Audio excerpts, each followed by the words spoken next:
All right, good morning.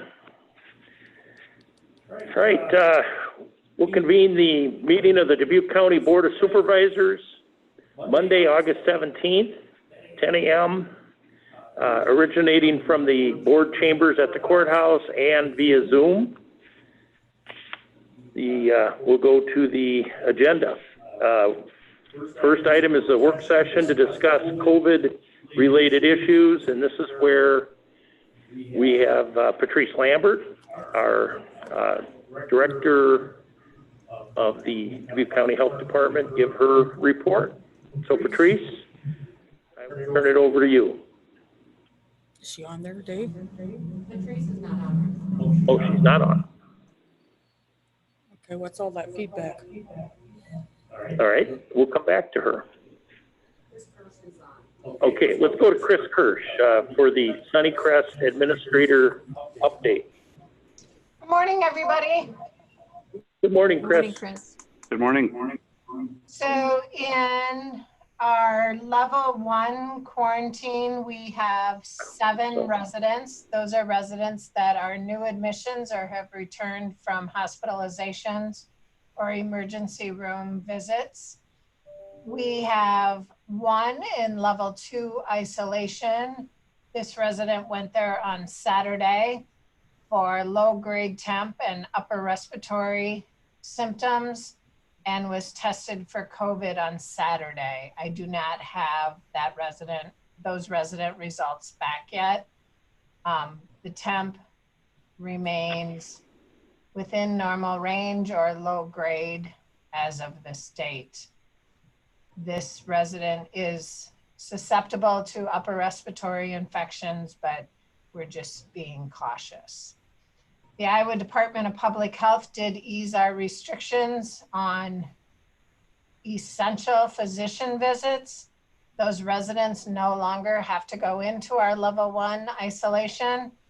They can go to those essential doctor's visits, such as ophthalmology, dentistry, orthopedics, those things that cannot be done through telehealth.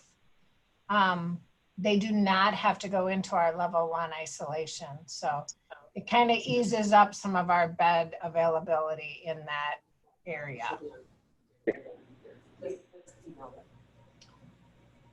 So that's it. Thank you, Chris. Do we have any questions for Chris Kirsch? Chris, I had a question. There was last week when the state inspectors came unannounced. Do you have any results back from any of their findings? Thanks for that question, Ann. I do. I received that report on Friday, and as I had stated in my update to the supervisors, what I had suspected came true. We did get 2 deficiencies, one for mask being improperly worn and the unlocked med carts. So I am meeting with the directors of nursing tomorrow to reply to that state report, and we'll get our reply in. And I am confident that our reply will be accepted. I appreciate your vigilance in that regard, Chris. Thank you. You bet. Okay, any other questions for Chris Kirsch? Patrice is on. Okay, thank you, Chris. All right, my understanding is that Patrice Lambert is available, so I'll swing back to Patrice. Okay, can you hear me? Yes, can hear you. Okay, thank you. Yeah, for some reason it was not allowing me to enter, so I apologize for that, but thanks, Dawn, for your help. I'm just going to start again by just quickly going over our current data for today for Dubuque County. Individuals tested, 21,871. Individuals out of that group that were positive, 1,796. Total recovered, 1,202. And unfortunately, total deaths remain at 31. We do have 13 hospitalized as of Saturday, and our positivity Turn my rate mic off. is our positivity rate is at 10.2%. We're still looking at the age group. 49% of our positives are in that 18 to 40 year age, and then 25% is that 41 to 60%. We're looking again closely with schools opening up, and our population of positives from the 0 to 17 age, we're right at 9%.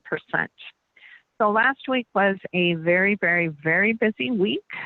We have been meeting weekly with our pre-K through 12.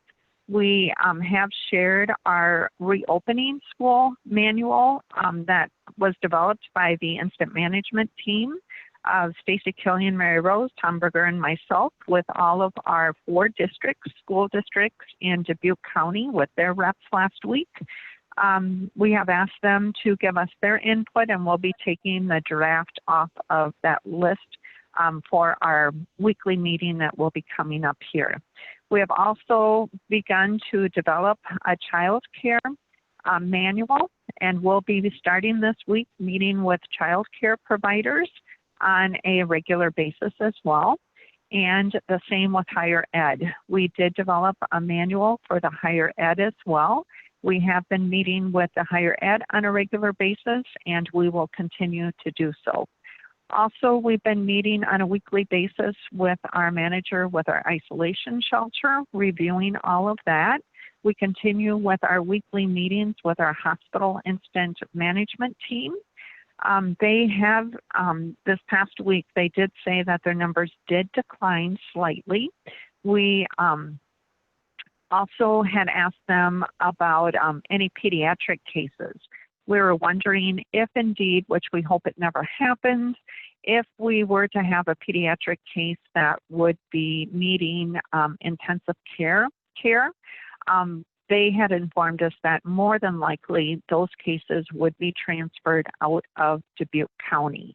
But we'll be keeping tabs with them on a regular basis as well. We also have been doing numerous other activities during the course of the week, and I know that Jay, or Supervisor Wickham, you had asked for some information on testing since I believe June 1st was your date, June 1st through the current date. And Randy Gale graciously did develop a spreadsheet and all of that information for us, which all of you should have received. It looks as though in July, it would have been July 10th was our highest testing rate for the day, and that was at 1,000. It looks like our lowest testing date, let's see, would have been, I believe, June 22nd. Or no, June 1st, I guess. So our numbers have been, for this past week, we've been looking at testing anywhere from 192 individuals per day to 68. So I'm glad that Randy was able to pull that information together for us. We are going to be having another meeting with school representatives, as I have said, today, as well as our weekly meeting on Wednesday, and hoping to finalize any questions that the school districts may have for us before they begin opening up their door. So again, it's been very, very busy, very, very stressful, I'll be honest. Lots of work, but we'll make it through. So I guess I would just also like to turn it over to Stacy if Stacy has any updates for us as well. Patrice, can I ask you questions before you sure. turn it over? You sure can. Absolutely. Okay, so I know that Ed Raber is working with Almost Home, which is a seasonal shelter for men. And they are going to need some help understanding the role of the isolation shelter, the countywide isolation shelter. So just put them on your radar that they will need, I visited with them. Yep. Okay, Yep, and then and we sure also, will, Ann, and it is. Thank you. good. I just also wanted to ask you, I've had a contact over the weekend from an individual relating or telling me that there's been already positive cases among teaching staff, paraprofessional staff at 3 of our schools just since last Tuesday when the teacher in service began. So I can't verify that. I've not talked to anybody who said they're positive, but my question is, what are the guidelines? If in fact the person at, say, Roosevelt is positive, how would the rest of the Roosevelt teaching community know that? Is the school district going to make any of that available to the classroom peers? You know, how is that going to work? Do you have any guidance on that yet? Yes, I do. And actually, Ann, if you don't mind, Stacy is our contact person. Before I turn it over to Stacy, she can give you much more detail than I do. But we will be contacting all of the positives in Dubuque County, even though we have contracted with the Iowa Department of Public Health. The VNA and their staff will also do follow through. So all of the individuals that have been tested positive will actually be getting contacted by 2 sources, IDPH as well as Stacy. Over the weekend. Yeah, I understand that. That's been made abundantly clear. The question is, will the broader community know? So it's not about whether or not the person who's positive gets notified. It's the, you know, the person who's also teaching in the room, who's teaching on the floor, who's teaching in the building. Yep. So it's really more of about what is that notification? Sure. Our guidance right now from the Iowa Department of Public Health is that we're not able to release any names because of confidentiality. They have not given us a final answer on identifying a case per class once the kids come in, because if we were to say, let's say, for example, a 2nd grader on Tuesday afternoon tested positive at one of the schools. Because we know that some of the schools will be having staggered classes and much smaller classes, we do not want to be able to share that identity by giving narrow information. So we are working with all of the class reps that right now, it does appear that we will be able to announce it per school, but we don't know as of yet if we can get defined any more than per school. We will not be able to release a name at this point, but the school personnel will work closely with Stacy and her staff with all of the class rosters. If we have to do, let's say, again, with that 2nd grade situation, again, we'll have to do contact tracing. So the schools have identified 1 person per district, and actually we're asking them to identify 1 person per school that can be our go-to person. So if that 2nd grader at one elementary was positive on Tuesday, then we would be able to call a specific person at that building and immediately get the class rosters, the transportation the transportation roster, anything that we would need to continue on with our contact tracing. So can I have Stacy now give more fine detail? Sure, I'll probably Patrice, I have a question as well. Oh, sure. Okay, sure. Patrice, I have a question for you. Sure.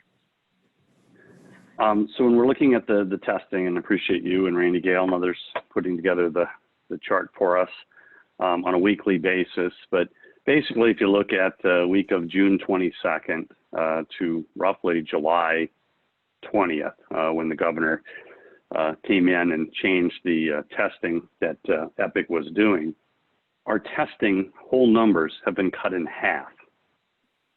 Half the amount of people that we were testing over a 30-day period, we are at half of that level, some days even worse. At the same time, our positivity rate was increasing.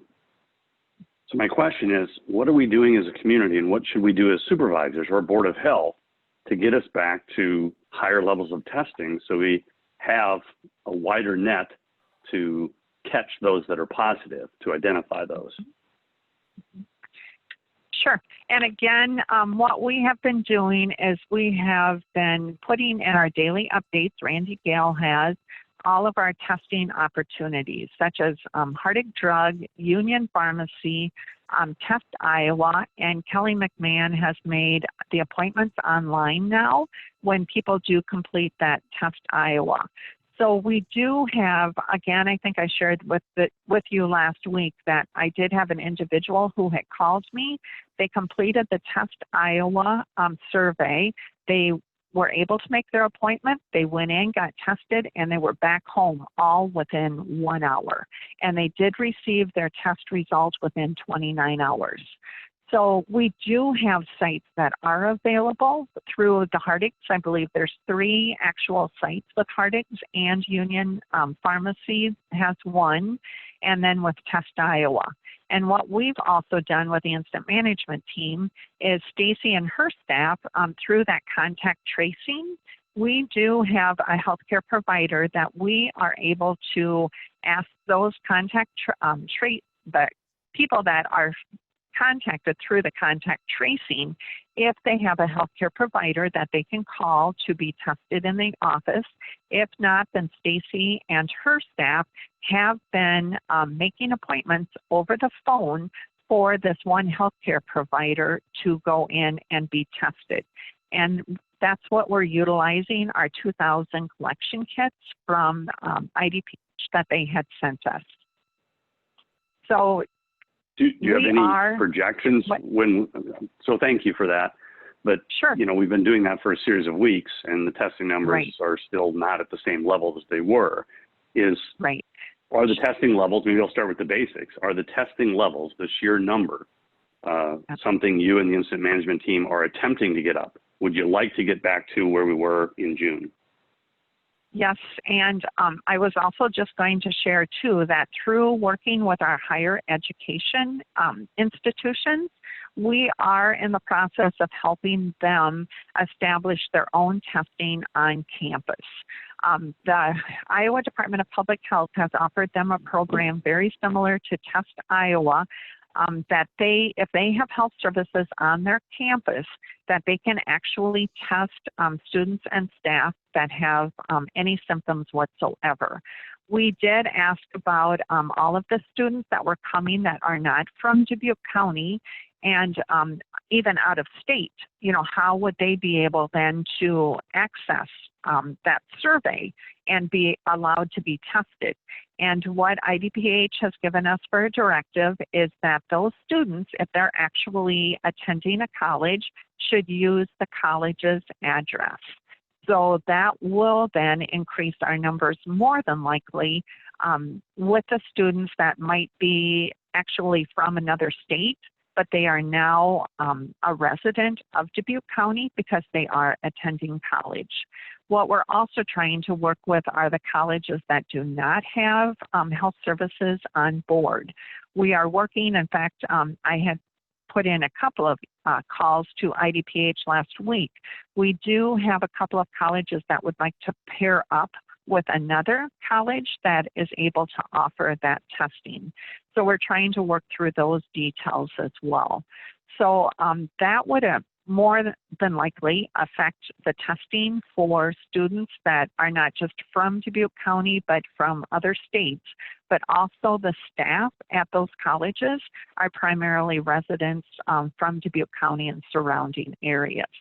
So we're looking at that being another avenue for testing.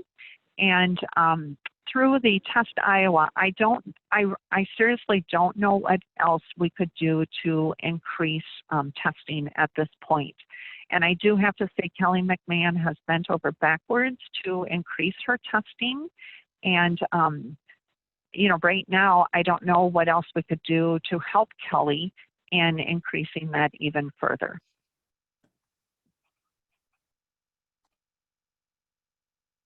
Does that help or not? Not your last comment, but in short, you know, I think it's a goal we need to be working at. If you look at it just statistically, we have numerous individuals that are walking around positive and haven't been tested. And if we could get back to the levels of testing we were before, we would have a much wider net. And so my last question to you would be, and you don't think about it, what do you need from the Board of Supervisors? And I know there's people from the Board of Health as well. What do you need from the Board of Health and the Board of Supervisors to get those testing levels back up to where they previously were? I'd be interested in knowing what resources, what help, what team members you need to get that done. Thank you. Yeah. Well, thank you. And I honestly cannot respond at this time, but I will, we'll discuss it with our incident management team, and I will get an email out to the Board of Supervisors and the Board of Health with the response, Jay. Thank you. Thank you. Appreciate it. Sure. Okay, thank you. Okay, Patrice, can I have Stacy? and Sure. yeah, you want to turn it over to Stacy? Yeah, to Stacy. Uh-huh. Good morning, everybody. Can you hear me okay? We can hear you, Stacy. Thank you. Yep. I would like to, if I could, just quickly address some of Supervisor McDonough's concerns regarding the schools. It's a big concern of ours as well, and one that I think we've made a lot of progress with in terms of the contact tracing. We are doing a lot more on a local level to assist with that. And I know, Ann, your question about what would be released to the public, that is also a big concern for us because we get a lot of those questions as well. And I think the parents and the families and the teachers and the students, their safety is our top priority. So we have had some positives in the schools already. We've seen some through the extracurriculars. We've seen some through the teachers. VNA has contacted all of the positives that we're aware of that come through the system to find out if there is anyone in the home that is working in the schools, that have been in the schools, or that have been participating with any sports or recreation or extracurricular activities. We have then got a system in place with the schools. They assist us in giving us a list of anyone who might have been exposed, and then we are contacting them to find out, to make sure that they understand the quarantine process and make sure that they're able to get tested as well. I know your question was whether or not the schools should be releasing information in terms of a COVID positive on the campus or within the staff or students. And that was a question that came up with one of the schools already, and I directed it to Iowa Department of Public Health, and the response that they gave was that they believe the schools would be able to release some general information provided that the student could not be identified. So we would be very cautious in saying if it was a small theater group or a small sports team, to be careful that you're not releasing any information that would pinpoint a certain student. But they would be able to release some general information, and I believe one of the schools may already be doing that this week. IDPH also indicated that the Attorney General's office is working on a statement regarding public health notifications from the schools, and there would be verbiage in there that would address that as well. So I know we're under the gun and school's starting in days, and this is difficult to navigate. We're pressuring Iowa Department of Public Health to get that information in place so we all have it. But right now, I think we do have a pretty good communication system with the schools. And I know, just speaking on behalf of VNA, we're doing everything we can to make sure that those that are affected or exposed are getting identified, and we're getting that information out there. One of the things that we had come up with was a list of questions that we felt would be questions that parents would want to know. For example, if there's a positive child in a classroom, is my child then exposed? And so we put a question and answer document together, and we sent it off for approval at Iowa Department of Public Health and to all the schools, and we're waiting on responses from them, and then we will send that out via the media and then to all the parents and students as well. So school is definitely a huge priority for us right now, along with Supervisor Wickham's concerns on testing. I know Patrice mentioned that we're working directly with a medical provider, and we are, and So far, we've gotten close to 100 tests that we were able to schedule and pull from all the positives. Doing those additional phone calls is helping because we can identify if somebody in that household or somebody close to that positive needs a test, and we can assist them in several different ways, whether it's their own medical provider, Test Iowa, or different options for testing. So again, we agree with that stance that we do need to increase testing. I think it gives us the most accurate snapshot in our community. So thank you. Stacy, I have a question, and maybe nobody wants to answer it, but strikes me that we really have a lot of unknowns, and we have positives occurring this week, last week. Is anyone discussing moving school back? We're sending kids in next Monday, and I'm wondering if that discussion's being considered. So you probably don't know that, but it begs that question at this point. Is anyone discussing that? It doesn't sound like we have everything we need to know from the Iowa Department of Public Health. And if they're getting something from the Attorney General, I mean, even they know they don't know what they need to share. I agree, and I don't know the answer to that, but I do hope that somewhere along the chain of command through the schools in the state that is being discussed, because I agree. And Ann, I can tell you that we do try and contact IDPH almost daily. And some responses come back quickly. Others we have asked and asked and asked. So we'll continue to do that as well. So I understand what you're saying.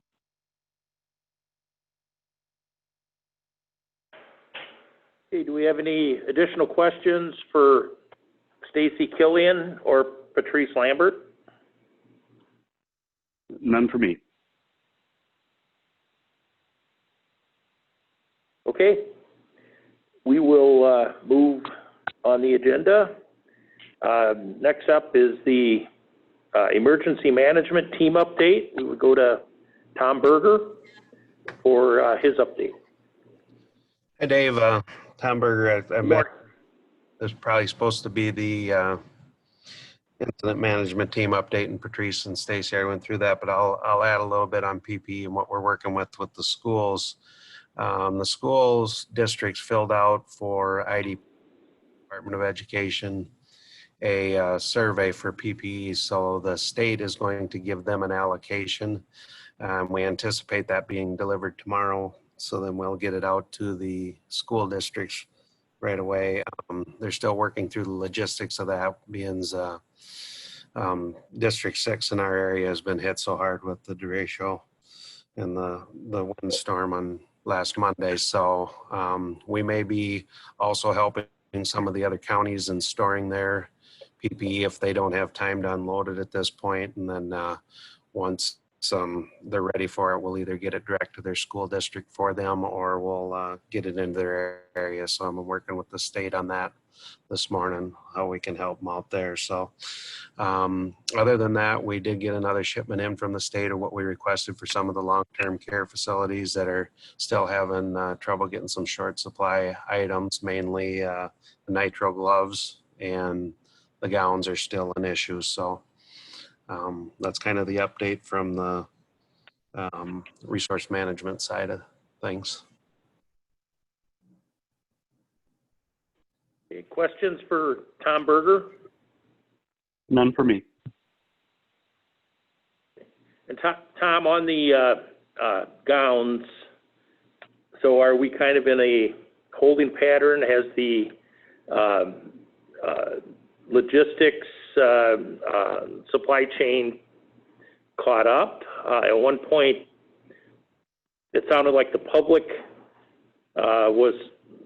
side of it was caught up, at least at the federal level, but privately we knew that local providers were still reusing gowns, that type of thing. Is there any change in that area? Not that I'm aware of. We have been able to, so far, fulfill all the requests for long-term care facilities. That's our main goal, the medical people that are actually dealing with COVID-19 positive patients. So we've been able to fill their requests for the most part. we have been able to fill their requests. Okay, thank you, Tom. All right. If there's no other questions for Tom Berger, we'll move on. And we've had some discussion on this, but testing update is the next item on the agenda. I don't know if Ed Raber has anything. It seems like we have talked quite a bit about this already today, so. This is Ed Raber.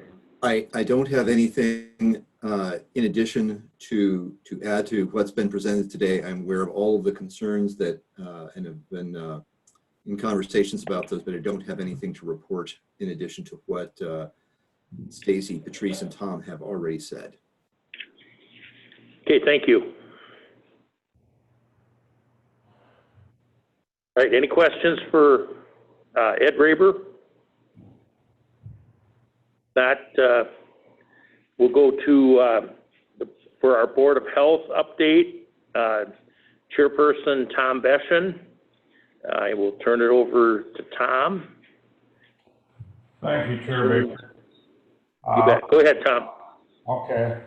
I hope you can hear me. I've unmuted myself. We can hear you. Okay. I'll review the special meeting that the Board of Health had last Wednesday night. We did have a special meeting regarding a mask mandate resolution.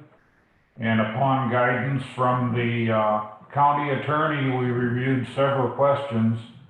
First of all, does the Board of Health have authority to make to mandate wearing of masks, including within the municipalities within Dubuque County? The answer was we do have the authority as long as the municipality does not have its own governing body. Second question was whether or not this mandate can be implemented without the approval of the Board of Supervisors.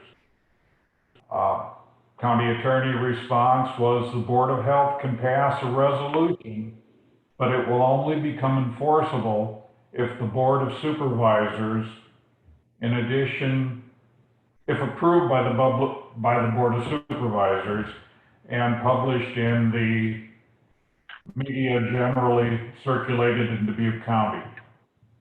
The third question was regarding whether or not a public hearing was required. And yes, a public hearing is required.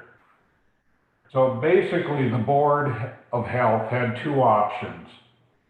We could issue a directive by publishing the resolution in the paper. At that point, a mandate would become a recommendation. It could not be enforced. Second option was to edit the resolution, hold a public hearing, and submit to the Board of Supervisors for approval. The board chose the second of those two options and approved moving forward with the resolution. And we have scheduled a public hearing for the 26th of August. It will be published in the Cascade Pioneer, the Dyersville Commercial, and the Dubuque Telegraph Herald this week. We expect at that time that the resolution will be approved.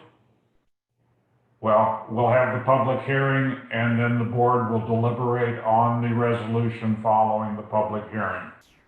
So that is where we stand on the mask resolution question that was brought to the Board of Health 2 weeks ago.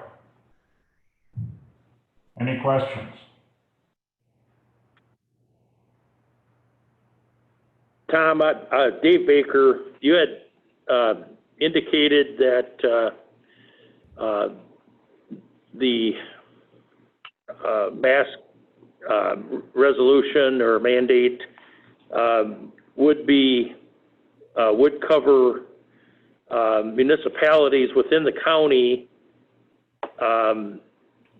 if and I think I misunderstood you, but I thought you said unless they have their own governing body, but I think there's 21, 22, 21 that have their own governing bodies, their city councils.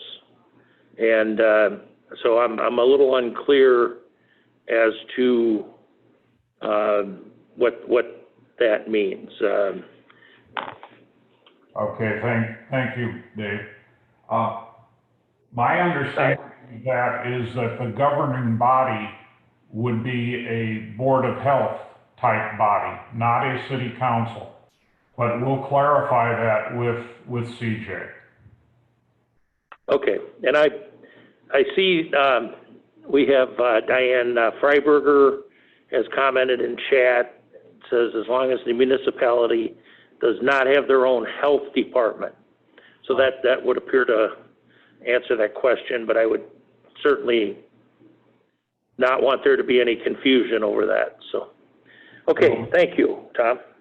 Okay, thank you, Dave. So if I might, Supervisor McDonough, follow that up. Which of the 21 cities has its own health department? The city of Dubuque? Does the city of Dyersville?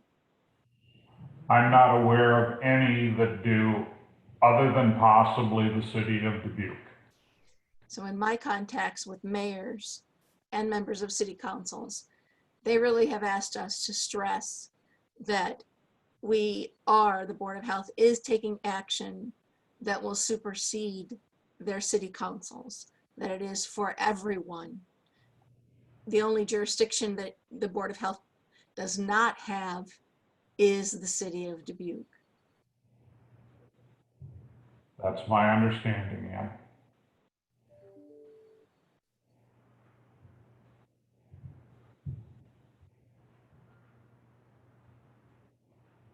Okay, any questions for Tom Beschen, Chair of the Dubuque County Board of Health?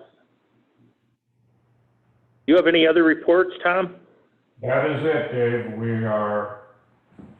We're scheduled to meet again on the 26th, and that will be at the time we have the public hearing. That date was determined by the requirement for publication.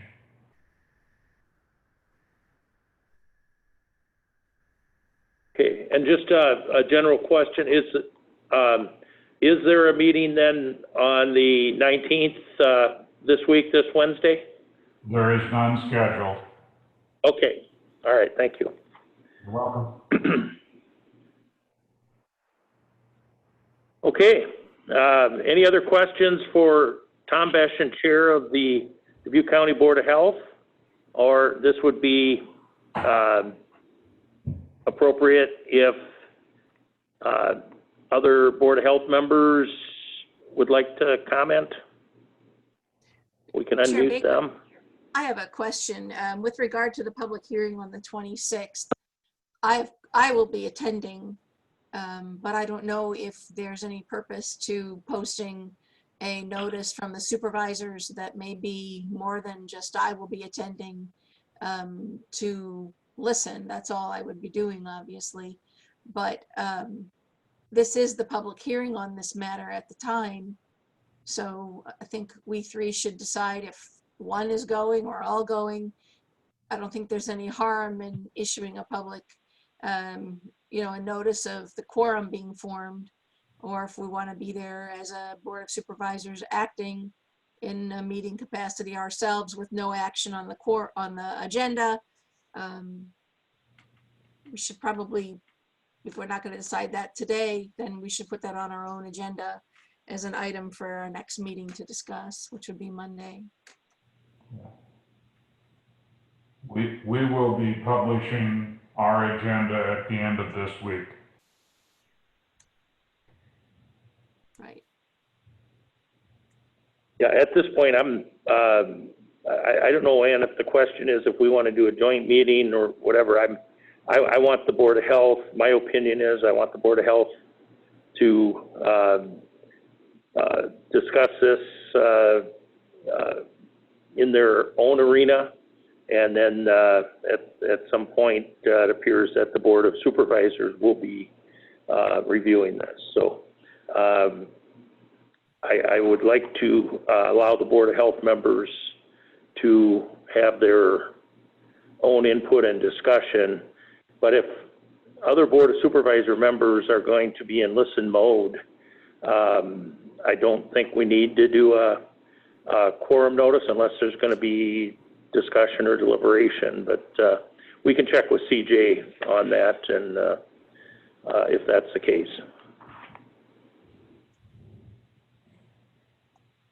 Okay. Anything else for Tom Beschen, Chair of the Board of Health, or any of the Board of Health members?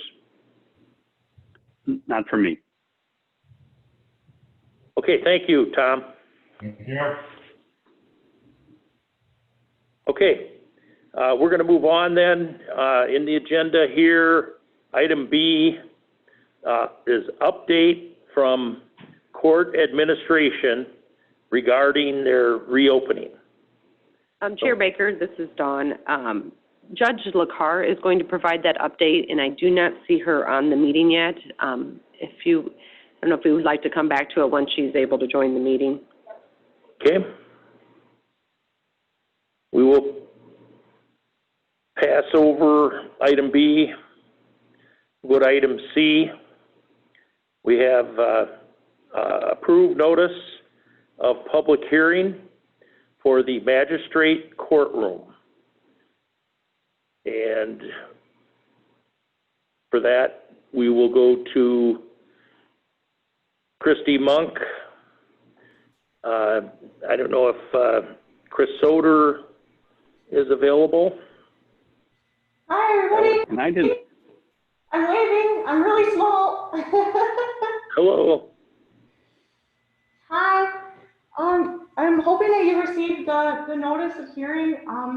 Can you hear me okay? I'll move a little closer. Yes, we can hear you. Okay. The notice of hearing just says that at the next meeting, this coming Monday, that there will be a hearing to review the plans and specs for the Dubuque County Courthouse first floor courtroom project. So I can pull it up if you'd like. Yeah, I did not see the notice of public hearing. Okay, I would be happy to pull that up. May I share my screen, or does somebody, or Dawn, do you want to pull it up? I think Dawn Sherman is going to pull that up here. Okay, that sounds great. There we go. It may have come as a separate packet from Dawn Sherman on Friday morning. Contains with the information from the veterans.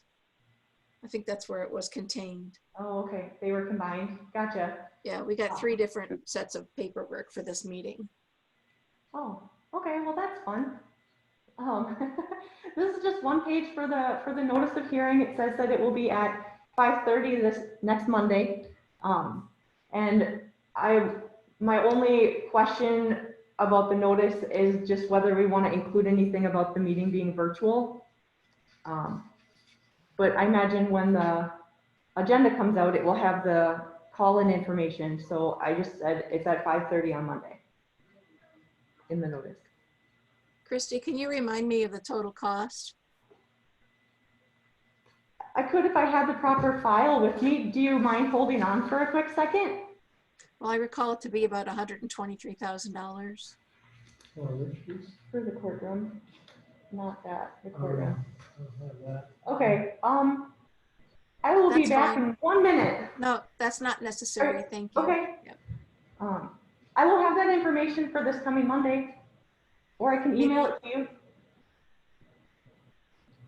I guess we're going right into the Veterans Affairs discussion, so I guess we will need it to be sure we have the number. So if I could ask someone to grab that, that would be helpful. Okay. And then do we need action on the notice of public hearing, Dawn? Yeah, that's what this agenda item is the to approve the notice of public hearing for the magistrate courtroom. That is correct. You're approving the notice, and then the public hearing will be next Monday. Okay. and at that time, you'll be approving the plans and specs. I'll make a motion to approve the notice of public hearing for Monday, August 24th at 5:30. I will second that. Okay, motion made and seconded to approve the notice of public hearing for the magistrate courtroom. Is there any discussion? Yes, Christy, do you have the number now before you? I do. Oh man. Oh man, I thought I did. I don't want to tell you the wrong number. I'm sorry, Ann. I'll have to email you. I think it is.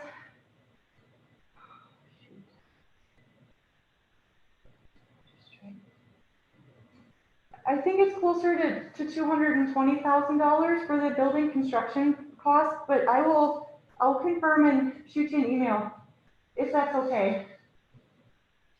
That's not my Let's, recollection. We should probably I'm sorry. get that right. Chris Soder, do you know the cost? Stella Runby? Anybody? I think Stella's on vacation. I guess it doesn't matter. We're gonna set it for here. yeah, this, as chair, this really isn't germane to the notice of public hearing. But we do have another agenda item coming up to discuss other projects perhaps that would give enough time and not under the spotlight for Christie's staff to dig that up for us. So, all right. Get back to the notice of public hearing. The motion was made and seconded. Is there any other discussion or questions?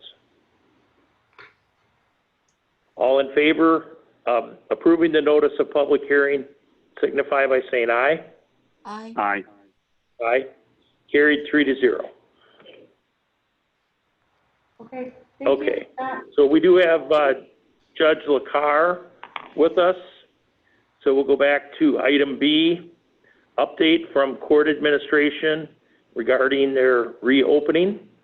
And so if we can get Judge LaCar unmuted, I will turn this over to her. Good morning. Are you able to hear me? Good morning. We can hear you. Okay. Thank you, and I apologize for joining just now. I was under the impression you wouldn't need me until about 11, so I had hearings at 10. But let me just give you a brief update. If I understand what you're looking for, you're just looking for an update concerning our overall court operations. We did resume in-person court operations in the middle of July. We have tried to slowly phase those in. We had a written phased plan to be utilized across our district so that we didn't bring everything back all at one time in terms of in-person court operations. We have continued to work our way through those phases. We're presently on phase 2. I anticipate that phase 2 will be in place for some time. We largely have brought back our juvenile court proceedings that are contested and criminal non-jury matters that are contested, as well as civil non-jury matters that are contested. Anything that is not contested or can be done in a manner, even if it is contested, but can be done in a manner that it can be conducted via video conference, we continue to do those via video conference. Probably the highest volume of matters that we have brought back into the courthouse would be those that are conducted in our magistrate courtrooms. Those include FEDs, small claims to some extent, and some mental health and other types of proceedings that we typically see in our magistrate courtrooms. It also includes some of our simple misdemeanors and traffic citations, etc. We've tried again to be phased with regard to the magistrate proceedings as well.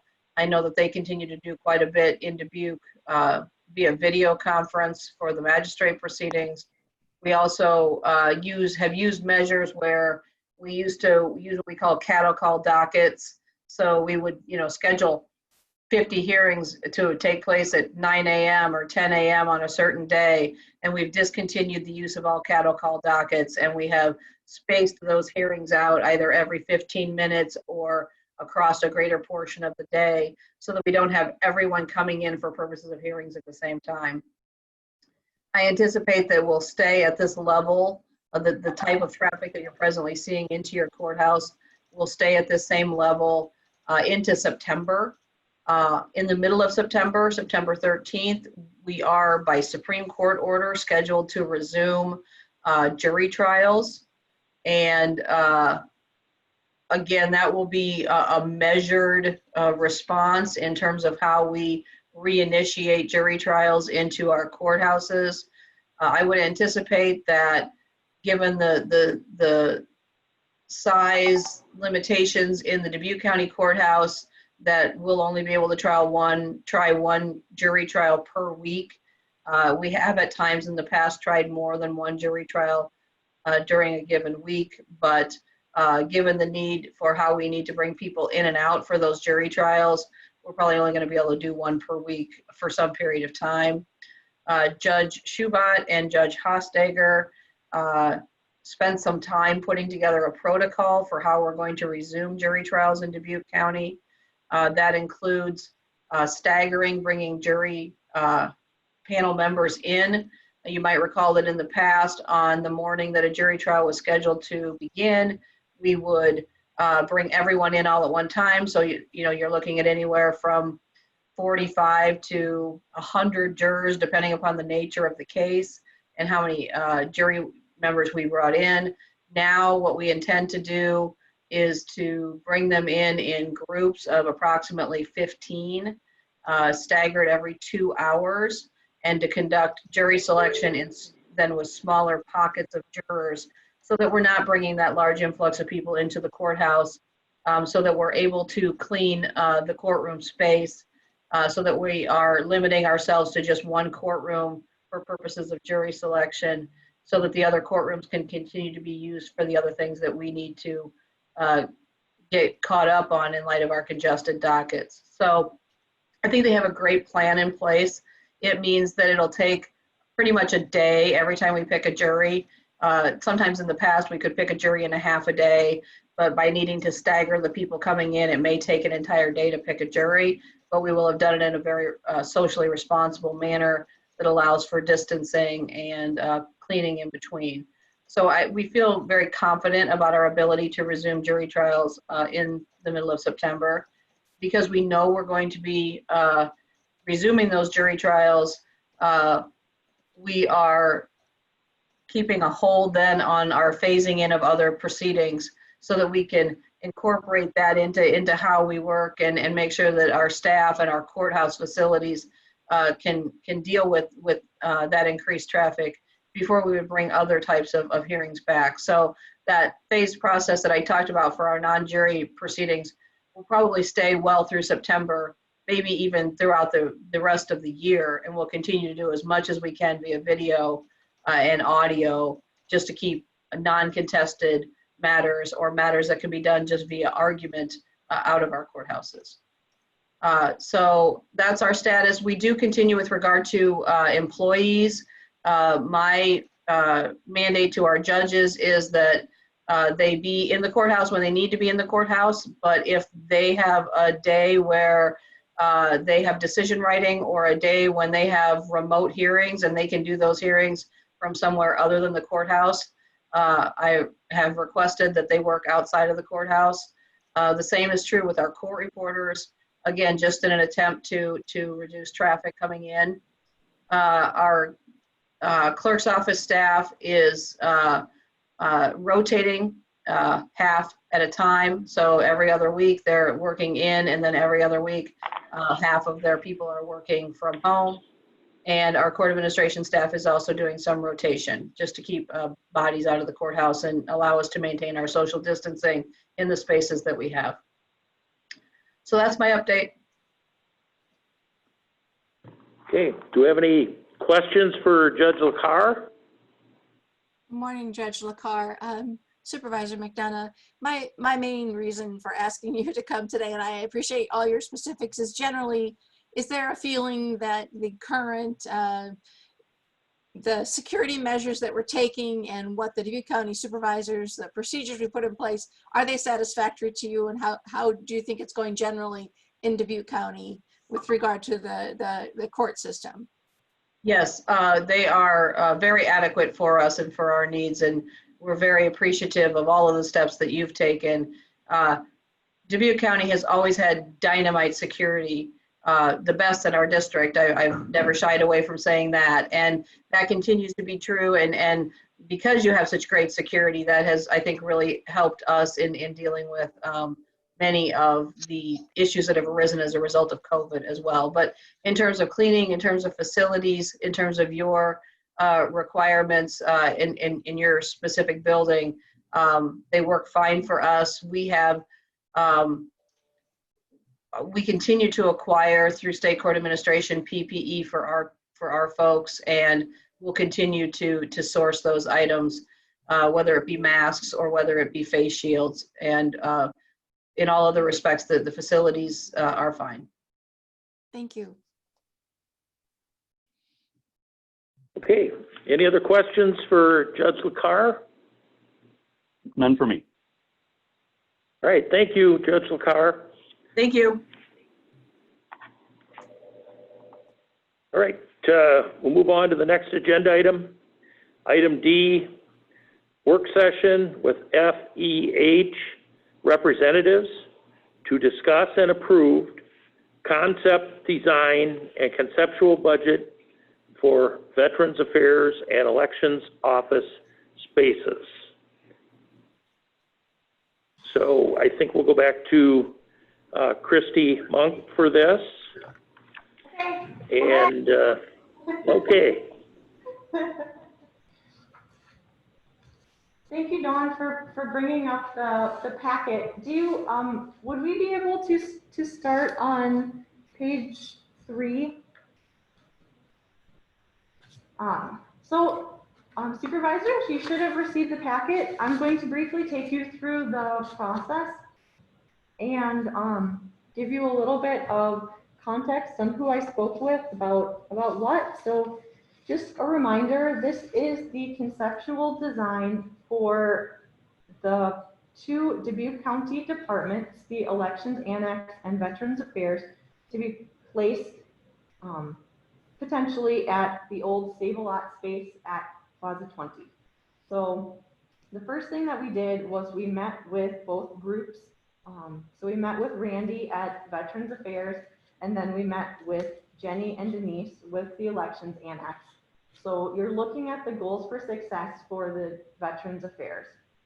So I don't know if we need to go through them or if anybody would like to provide input related to these goals, but these are the goals that were generated for the veterans portion of the project. And then the next page looks at the proposed square footage. So the program, one of those goals was secure entrance. So you'll see that the first item on there, the existing area is 0, and the secure entrance lobby space is the first item on the program that was a priority. And then adequately sized office spaces. We've got some storage rooms, large conference room, and a large food pantry area. So the food pantry is currently in the lower level of the historic jail building, and it uses quite a bit of the space that was intended for storage. And luckily, a lot of the veterans' paper documents are digital, so that space could be converted to a pantry for veterans in the county. We've got some toilet rooms and a small kitchenette and a loading dock for the pantry area. So you can see that the current building gross area is just over 2,000 square feet, and the proposed square feet with the adjustments is 3,342. So we're looking at just over 1,000 square feet of additional space for veterans. Let's go to the next page, please. So these are the goals that were developed with elections. So Jenny and Denise worked on these with me. We're talking about parking, we're talking about access, proximity to the courthouse, and so you'll also notice that streamlined voting layout and waiting area is referenced in there. So if we go to the next page, we have the program, and the program starts out with a much improved waiting area and voting booth space. So we're looking at increasing the square footage for those particular services. There was discussion that the elections annex is currently used for absentee voting, and if this were to become a polling location, then that the voting area and the service counter at the front would need to be large enough to accommodate that. And then we have essentially this program takes the existing spaces that are in their current building and it streamlines them in the conceptual design plan. So right now their building is a bit piecemeal with how the pieces all fit together. So a lot of the spaces are close to adequate in terms of size, but the relationship or how the circulation goes through the space is less than ideal. So you'll see that they have 4,000 square feet in their current building, and we're proposing 4,789. So if we go to the next page, this is the conceptual design layout. This is option D. So we worked with Dubuque County staff, proposed a few options, and then met individually to come up with this concept. So this shows you a shared vestibule for both county departments and then separate entrances to individual waiting areas. The yellow is veterans and the reddish color is for elections. And let's see, we've got, a secure lobby for veterans and then a series of office spaces and the large conference room. And then we have some staff toilets with a break room and their food pantry. And then both of these spaces are connected to the loading dock and receiving area in the back of the building. And then for elections, we've got a large service counter waiting area with some seating for individuals, and then the 2 pinwheel voting booths. And then we've got office workstation space, shared office, and then a variety of storage spaces in the rear of elections. So they've got iPads, they've got precinct kits that are the black bags, and they've got long-term storage where they have to keep their absentee ballots for a certain period of time. And so that dashed line that you see there for long-term storage, that would be delineated with some sort of fencing. So it would be much more flexible and customizable for election staff. And then the voting machine storage is in the rear, so that would be with those plugs that come down from the ceiling for programming storage of the voting machines. And then ease of access to the loading dock space. So that is the concept that we are proposing here. And you can see that Veterans Affairs is 3,149 square feet. Elections is 4,001. And then we have a total leasable square footage of 8,901. So the reason that VA and elections their numbers are a little bit different than the program is because the loading dock and the receiving area and the electrical space are in the shared areas. So those weren't specifically allocated to a department. So that is the concept. And then the next page has a conceptual budget. So for this conceptual budget, this number, next page if possible, Dawn. Thank you. This budget is a conceptual budget. So this looks at what the construction cost would be for the building, and then it also looks at soft costs and all of the associated things like furniture and equipment and data and AV. And we've got fees in here, potential fees. and expenses. So we've got a building construction cost of just over $1.5 million. So again, this includes all of the construction. This would be anything related to the exterior envelope, mechanical system, reworking the sprinkler system. This includes the interior walls. So this includes both the shell cost and the tenant improvement cost. So this round number is going to be important if you do decide to move forward with a lease discussion, because it includes things that might be covered by the building owner and not the county. So this number is a mix of costs from all parties. So it's not specifically a Dubuque County cost specifically. So we do have a project total cost of $1.843 million for the option D. That was the previous page. Kevin, did you want to add anything to the budget? I would just point out that there are contingencies for both design and construction and soft costs built into this. You can see the 10%, 7%, and then the very last line, line 51, for soft cost contingencies for anything that might be added, unforeseen. Yeah. So I'd be happy to entertain any questions about any piece of this, or I think we have people on, I think Jenny was on and Randy might be on from the different county departments, if anybody has questions for them or if they want to chime in.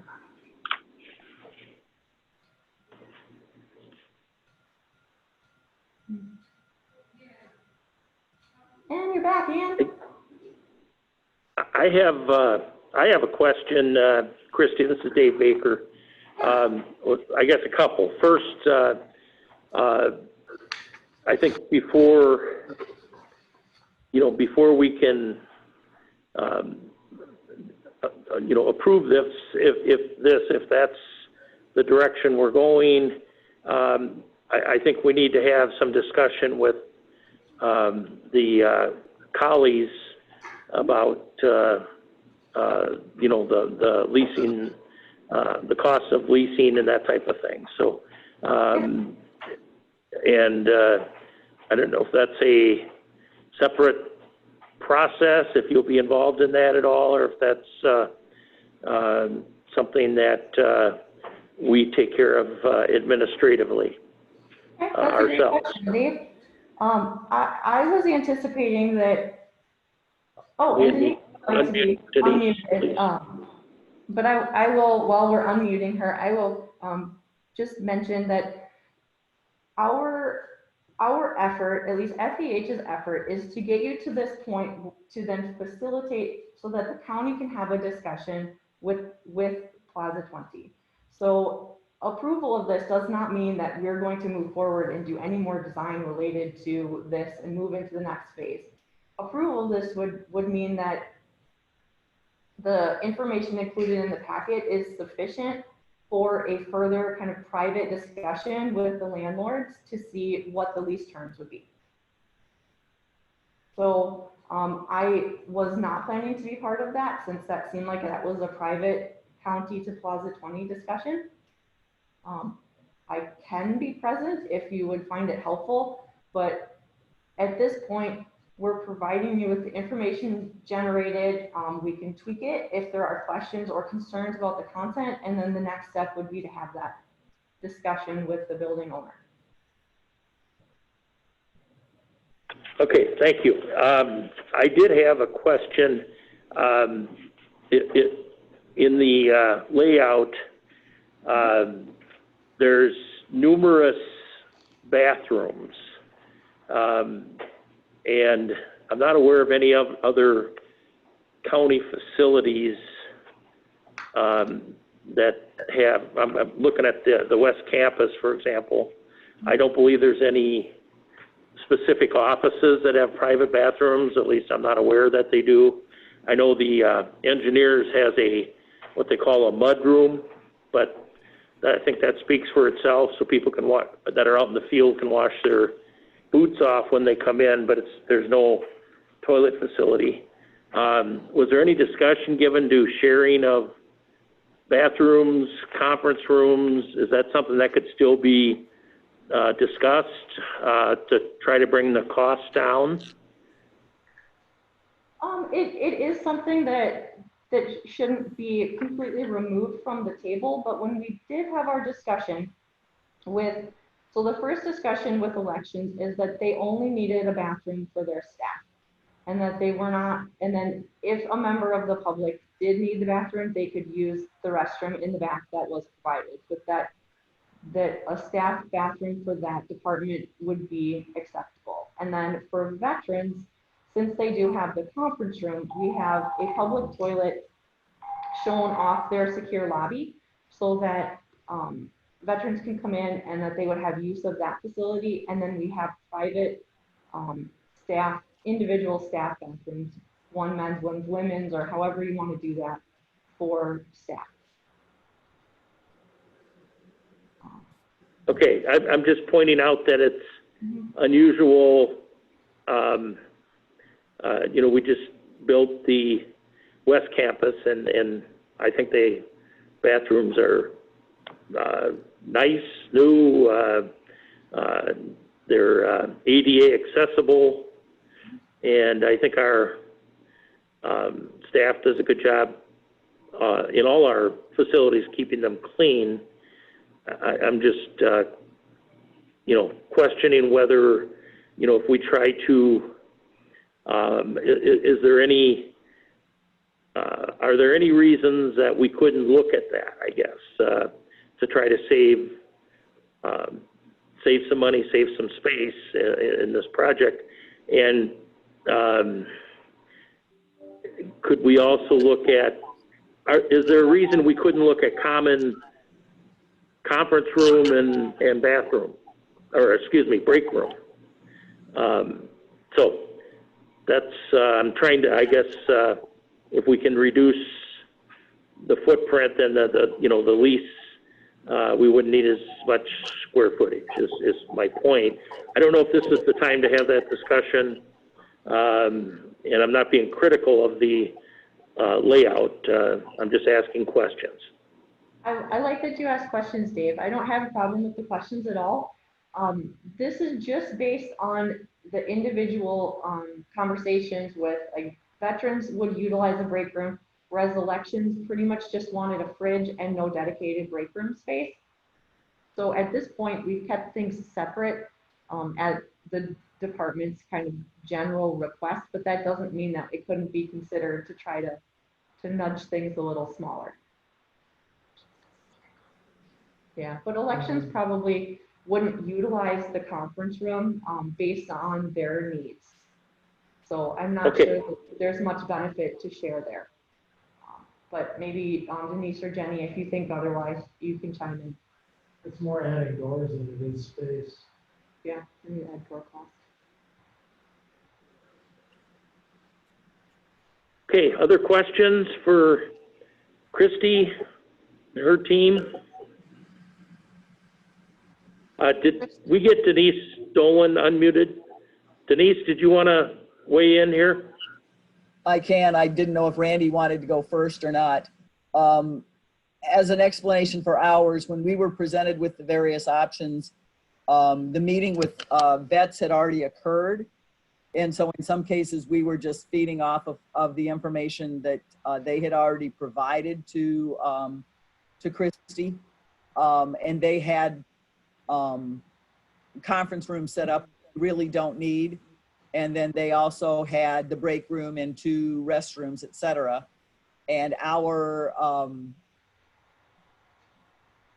I think one of the options that they provided to us was for a men's and women's private bathrooms, staff bathrooms, back behind the front counter, and a break room, et cetera. And we said we did not need both of those. I guess we didn't look at the possibility of going over and using the ones in vets. It's obviously they're not, I mean, if we were going to do that, I would kind of like to see everything moved farther to the back so that we're not having to traipse all the way through veterans to get to their restrooms if we're going to share. But we took it down to one restroom, and our break room is currently a hallway at the current annex. And so we kind of said, you know, we can live with that. People can eat at their desks, do whatever. We took out any formal break room on the election side. You know, there'll be tables around at various places set up for various functions. So if, you know, people want to go and sit at one of those tables and have their lunch break, they can do that. But we did not set aside a specific area for that. I don't know how it works in vets, so I can't comment on that. But I mean, our thought was we will have a refrigerator and a place for a refrigerator and a coffee pot, et cetera. I think you can see, essentially the break room there is part of the hallway where the coat closets are, et cetera, as you go down the middle of that. Obviously, this also is not staffed 365 days a year like vets is. You know, it's temporary quarters for election time. So our needs and our asks, I guess, are a little more minimal in that regard.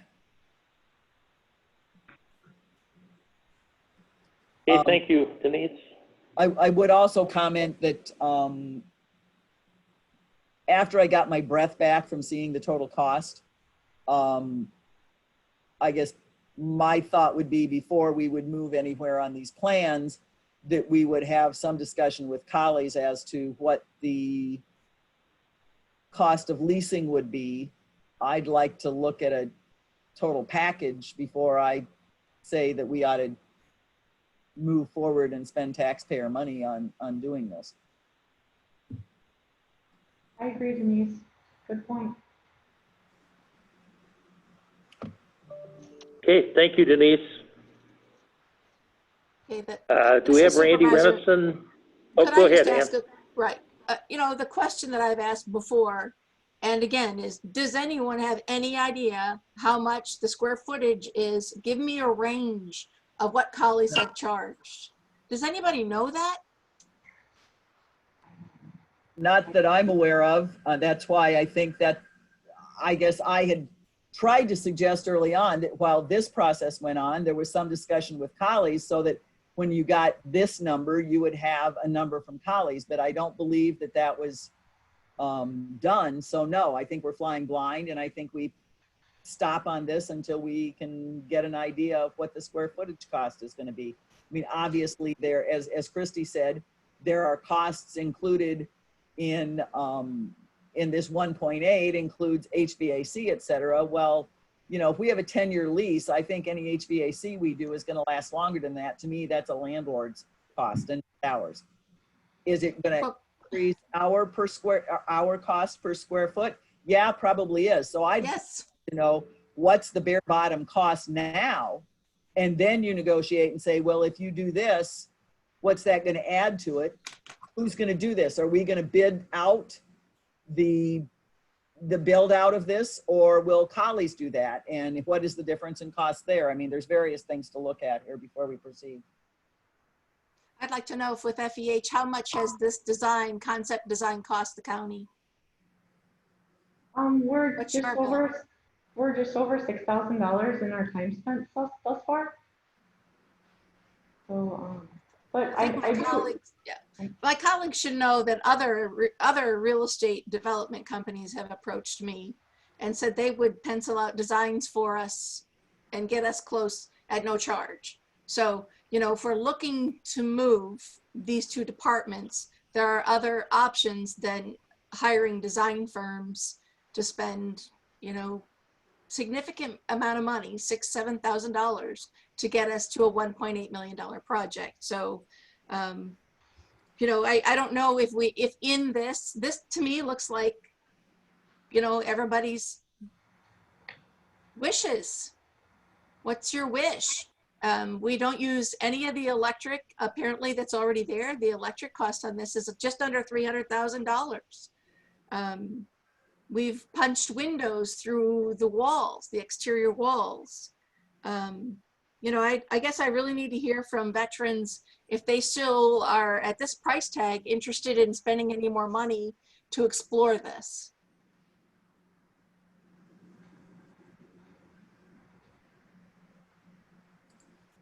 Yeah, just as a reminder, this was generated by veterans, and the idea was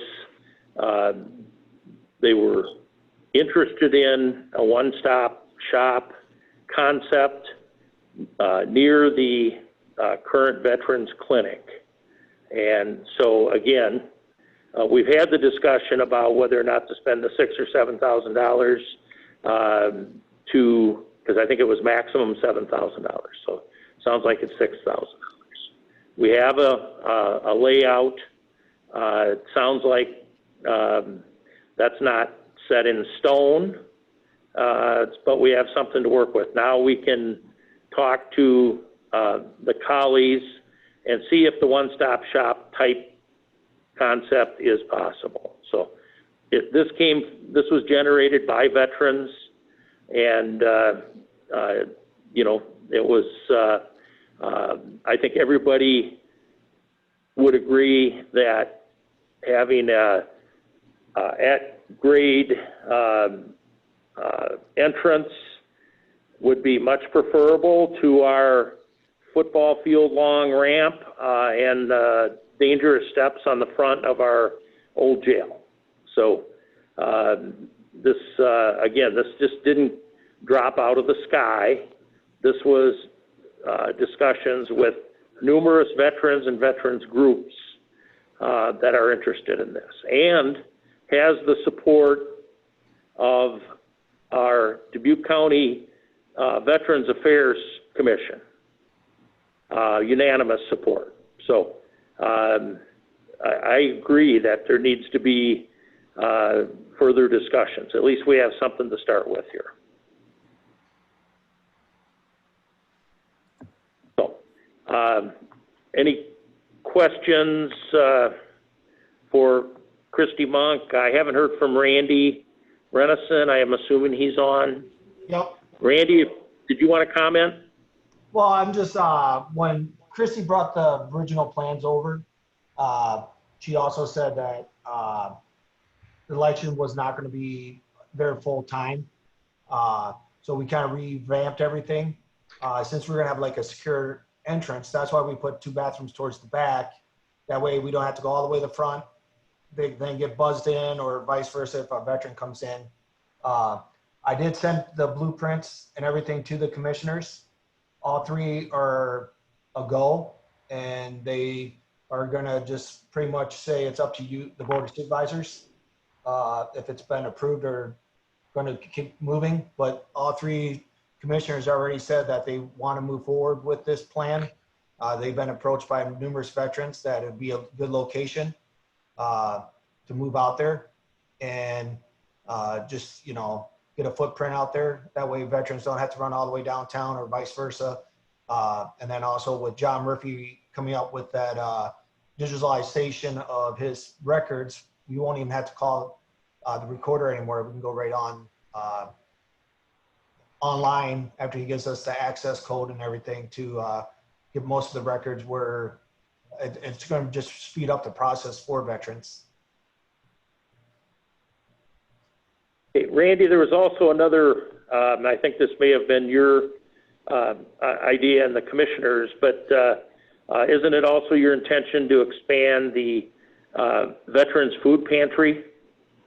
Right, but with the location, we did expand it a little bit. Chrissy did the first blueprint she brought in. The food pantry was a little bit smaller. We don't really want to take that away, so we kind of moved stuff around to make some of our offices smaller.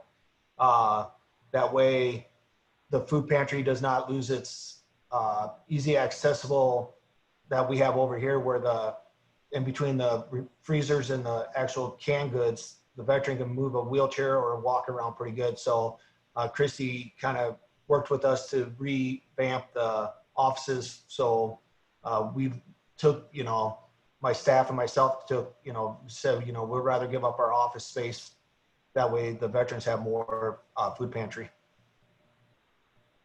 And Randy, wasn't also there discussion about there being, you know, existing freezer and refrigeration space that you could expand the food products that you're currently distributing? The commissioners and them kind of came up with an idea. We really don't want to get into like the refrigeration part, just in case we go out and buy 10 gallons of milk and only one veteran comes in that month, then we got to waste 9 gallons of milk or freeze it. So they kind of want to go away with that. And plus, I would want the individuals that are in charge of the Save A Lot to make sure that these refrigeration and the freezer parts are all working, because I really don't want to start putting items in these freezers and then they go down, then it's going to cost another $50,000 to replace the freezer or with Freon or whatever they need to fix. So, I mean, because that Save A Lot's been there for quite a long time. So I don't know how old them freezers are.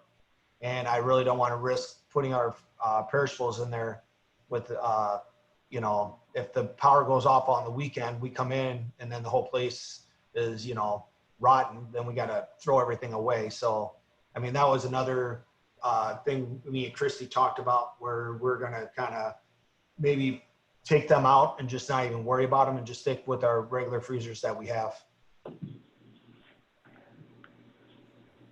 Right. We're planning on utilizing chest freezers in lieu of a large freezer. The square footage was such that trying to reuse any of the refrigeration units, they're just too big. Unless we want people looking at food pantry items to go into a fridge or a freezer, which didn't seem real feasible. Okay. Thank you for that. Any questions for Randy Renison or Christy? Christy, why is the electric almost $300,000? It's like 293. I don't have that document in front of me and it wouldn't print out for me, but I think my memory is it's $293,000. I just am interested, what is generating that kind of electric cost here? Okay, I'm going to turn it over to Kevin because he helped me with the cost estimate and he can add some context. Kevin, I'm having a hard time hearing you with the mask, which I appreciate. You're muffled. Well, we're using it.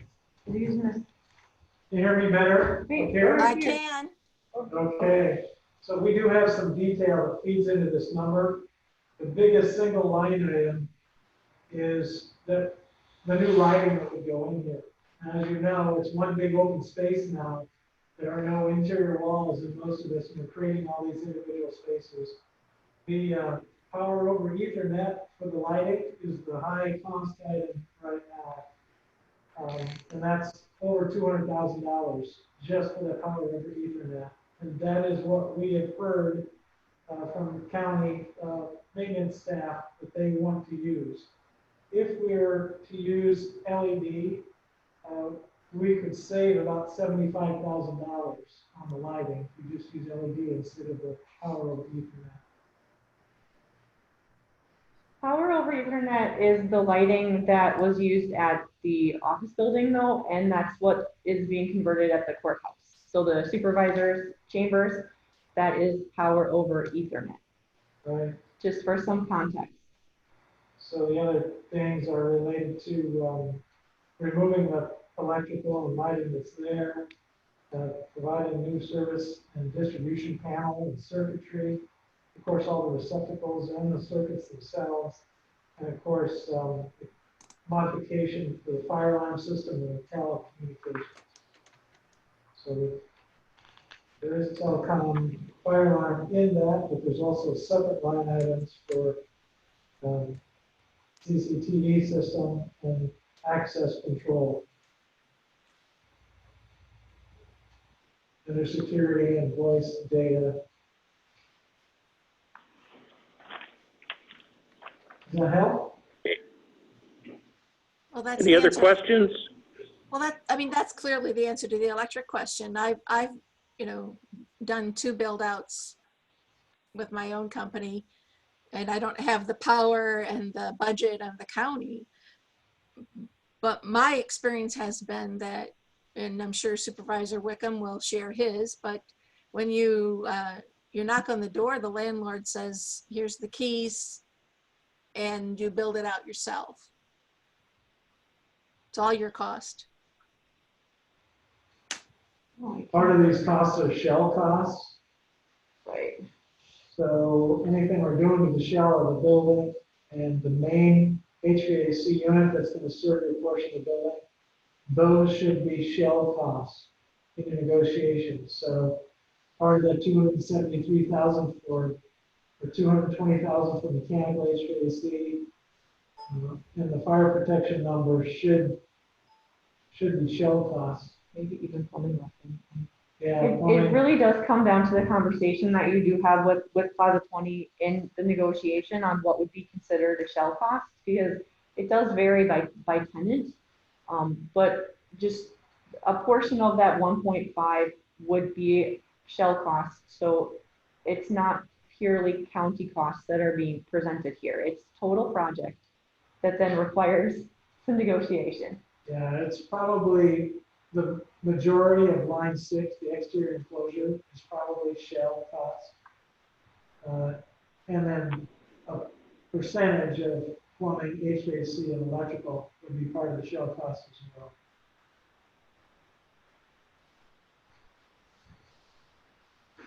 So Kevin or Christy, my view of this was if we would just go to have went to the collies first and not be able to tell them, what our needs were, we would be, perhaps getting some,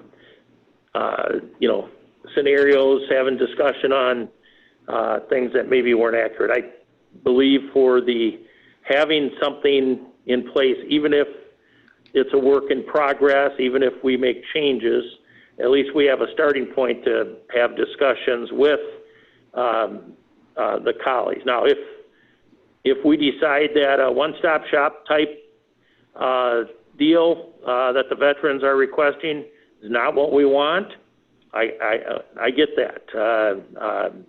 That's not personally where I'll be, but I'm going to be interested in what the cost will be about the lease, and then taking another hard look at this to see if it's feasible. I think that that's probably the biggest complaint I hear from veterans is the access and the parking. And I know you've all heard my story, and it's a true story about a veteran trying to slog through a windrow that a snowplow left, and he was parked at the disabled parking on the street and was really struggling to get through. So I pulled in and helped him get there. And then you've got the issue of our less than desirable ramp into the old jail. I'm sure it was the best design they could come up with for what they had to work with, but it's a very long ramp, and some of our veterans are elderly and have a lot of trouble navigating that. But I think there's a lot of advantages to this, and I think we've said all along it'll be about cost, and I think the commissioners, the Veterans Affairs commissioners, that's exactly what they said. They said, Dave, if this is feasible, if we can afford it, this would be awesome for our veterans. So I think it's worth checking out. Our investment is about $6,000, and I think we owe it to our veterans to at least check this out. I wanted to respond to one other thing related to the cost and Supervisor McDonough's comments. The $6,000 investment that you have made so far, we've worked with this same landlord on the other projects, obviously, and in some cases, if you had gone to them directly, we would have worked for them. They probably would have paid us to do the work that's been done. But what happens is, which means it's quote free, but they just take that cost and they would build it into the cost of what you negotiate. In this case, you've been able to control that design directly. You're gonna pay for it either way, but it's important to note that the design fees that we put in here for the budget, part of those fees would go to the landlord and part of them would probably go to the county. So when you negotiate with them, keep that in mind. Anything associated with the shell, if there's $350,000 out of 125 or 500,000, the design fees associated with that should be the burden of that landlord. And the programming information we gathered and working with the departments could be used moving forward at any location. So, right. Yep. Nathan, did you want to make a comment? Hey, good morning, all. Just a real quick question on, not question, just comment on the costs. So, regardless of, if this moves forward, there'll be two paths. We'll have to cut the check with an internet provider, whether it's CS Tech or IMON or another valid provider, to get us a network drop there that we can then tunnel back to the county network. We do that throughout the county.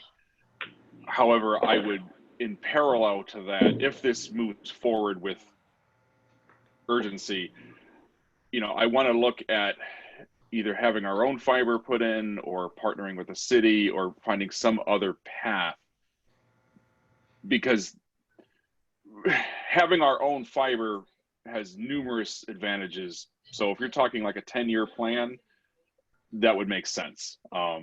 Then we would not have the recurring costs. So just, it's kind of an FYI to the supervisors. As this moves forward, I'm going to do both directions, and a regular network provider, and then I'll see what would the costs be to either have us partner with the city, I mean, it would be the city, or have our own fiber put in.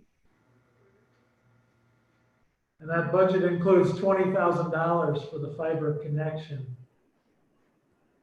Is that sufficient, Nathan? That would probably be sufficient if we could come up with an agreement with the city, but to pull our own fiber from the courthouse, I don't think that would come close.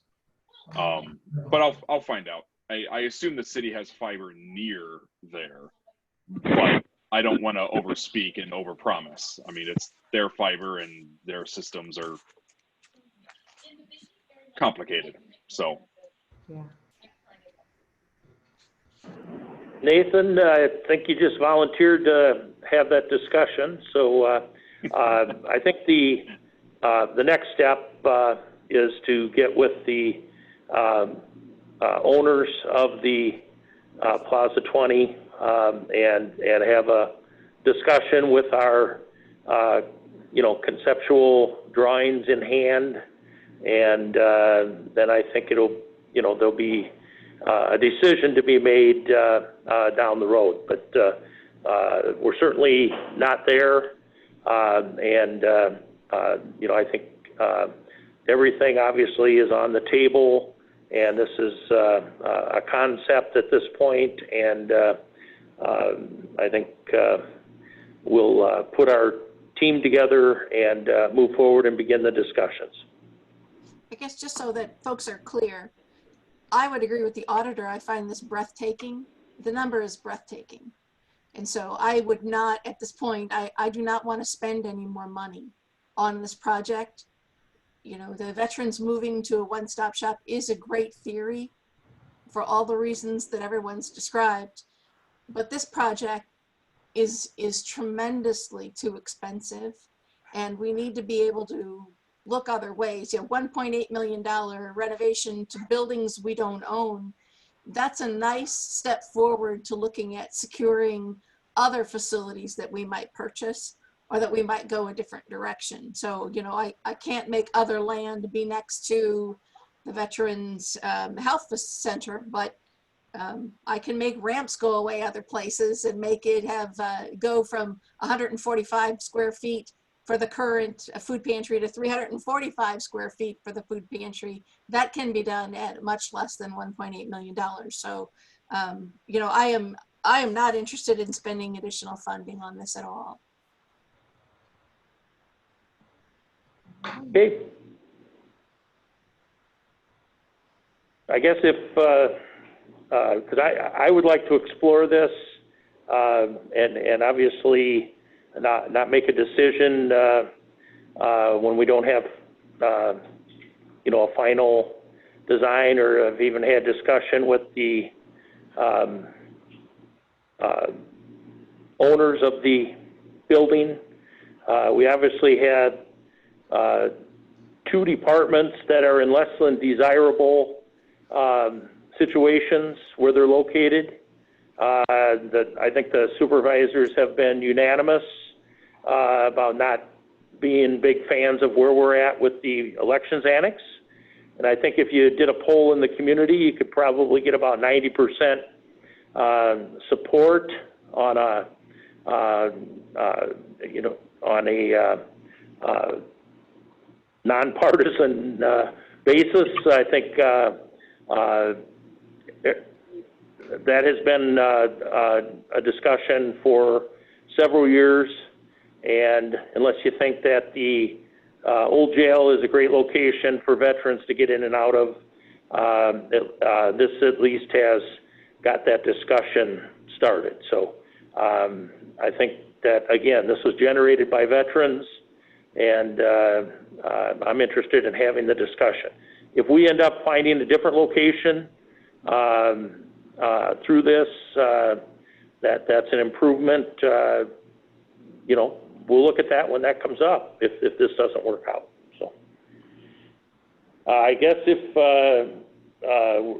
this was not on here for action, so I think we'll instruct our team to make contact and have discussions so we get the full picture and bring it back and then have that discussion.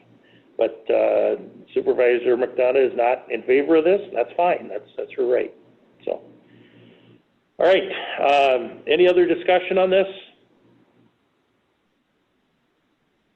Okay. Thank you for We'll move forward. Next item is, I'm sorry, was somebody asking a question?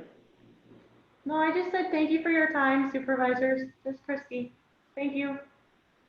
Thank you. Okay. We have a, next up on the agenda is a work session to discuss recent storm damage and emergency response.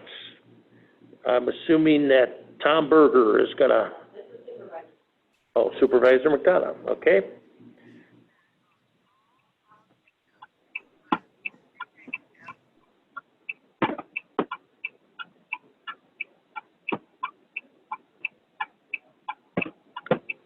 Supervisor McDonough, you had requested this. I don't know if you want to lead off the discussion for us.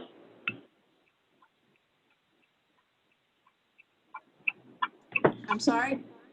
My work sessions don't always get to be mine. So thank you. Tom Berger, I defer to you. Okay, good morning, supervisors. Again, I guess Ann wanted me to kind of discuss what's going on. Obviously, we were very, very lucky that the storm did go south of us. Unfortunately, our counterparts in the southern area are not as lucky as we are. There was some questions about volunteering and how people could do that.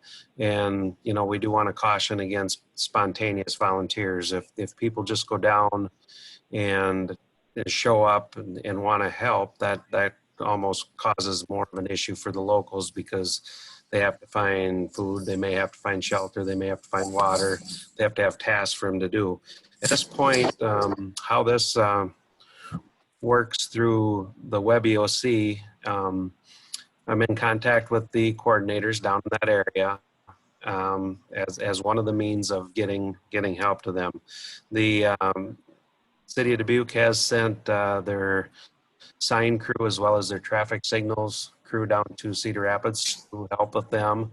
And the tree crew from the Parks Department went to Clinton to help with them as they need some help. We're hearing a lot from the Clinton County Emergency Management folks that they need help. One of the things they need is a grapple truck and for tree roads back open. So that's one of the requests we're getting. We're not seeing a lot of official requests out of Cedar Rapids yet. Mainly through the web EOC or mainly through the incident command system. But I mean, there's a lot of people hurting down there. If people have a contact down there, like a family member or somebody they're going to help, then that's one thing. But there's this recovery and cleanup is going to go on for several weeks, if not months, in order to get everything cleaned up. So I guess we use all of the counties through state code and 29C are part of the Iowa Mutual Aid Compact unless they opt out of it. And I don't know of any that have opted out. I think the request that I did last week, I did forward on to like John Klosterman at the City of Dubuque Public Works, as well as Anthony Bargett. But they were looking for equipment that Anthony didn't have at the time, tandem dump trucks without the tailgates. So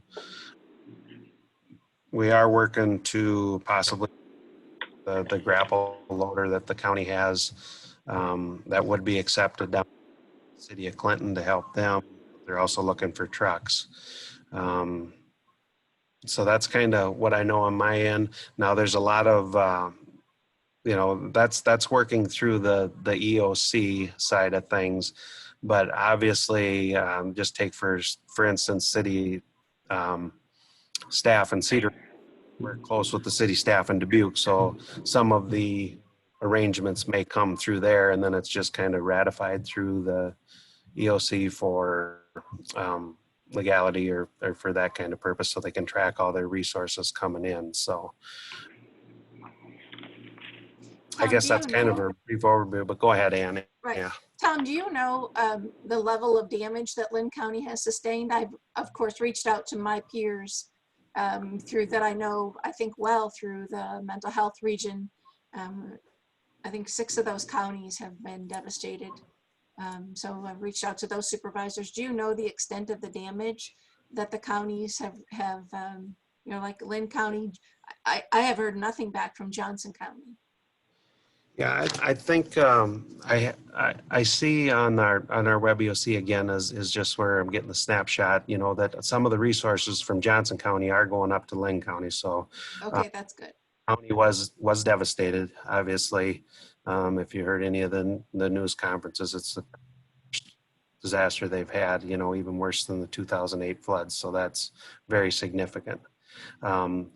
The problem is, and two, as far as the volunteers go, they're going to want to make sure that the power's back on and the power lines, so it's got to be a very coordinated response with the power companies as well as the tree crews, to get the roads open, get power back to them folks before it's even safe to send volunteers in for cleanup.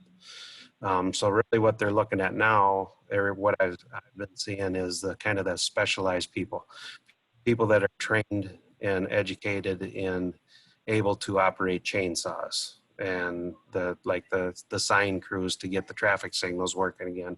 So the requests so far have been kind of targeted, small, companies or groups that they need to help them get to the point before they can say, okay, next Saturday we can use all the people we need and we're going to go to this park and pick up what we can,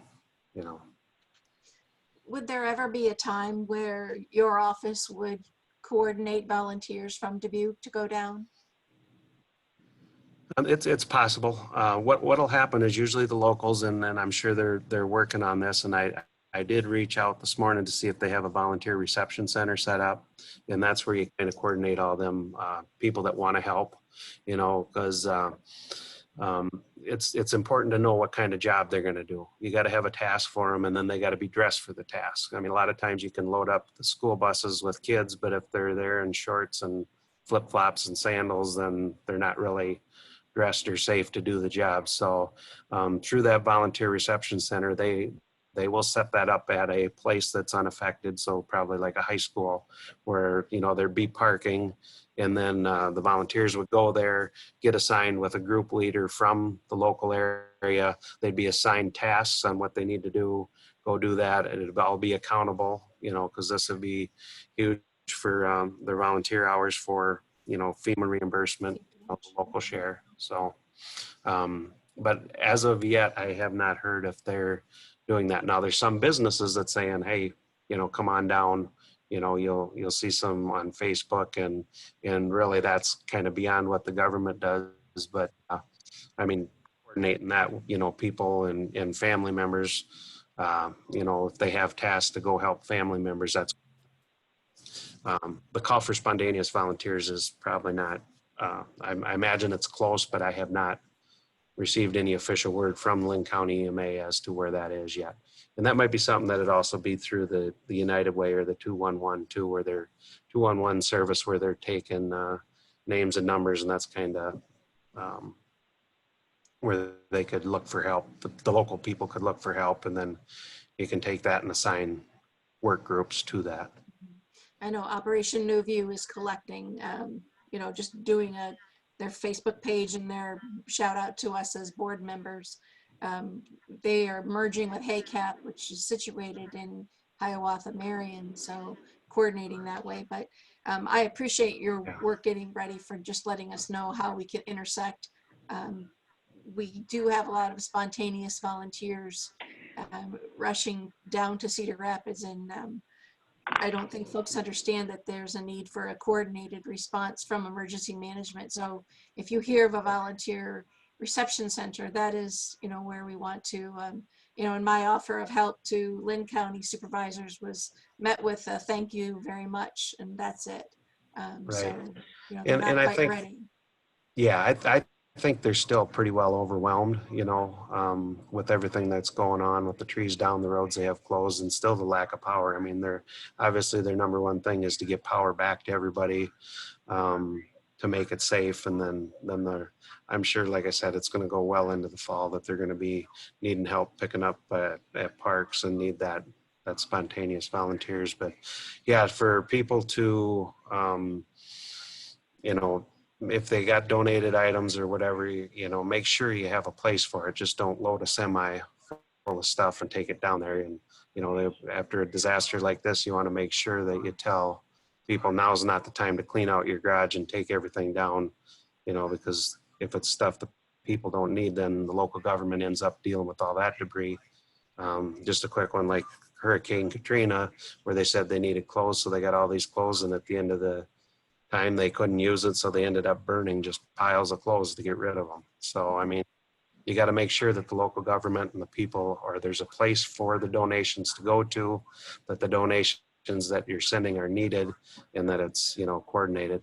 And everything doesn't always go through emergency management. Like I said, you know, there could be church groups that say, hey, get us bottled water and drop it off here and we'll distribute it, you know, and that's great. As long as there's a place for it to go to, that's the real important thing in a disaster like this.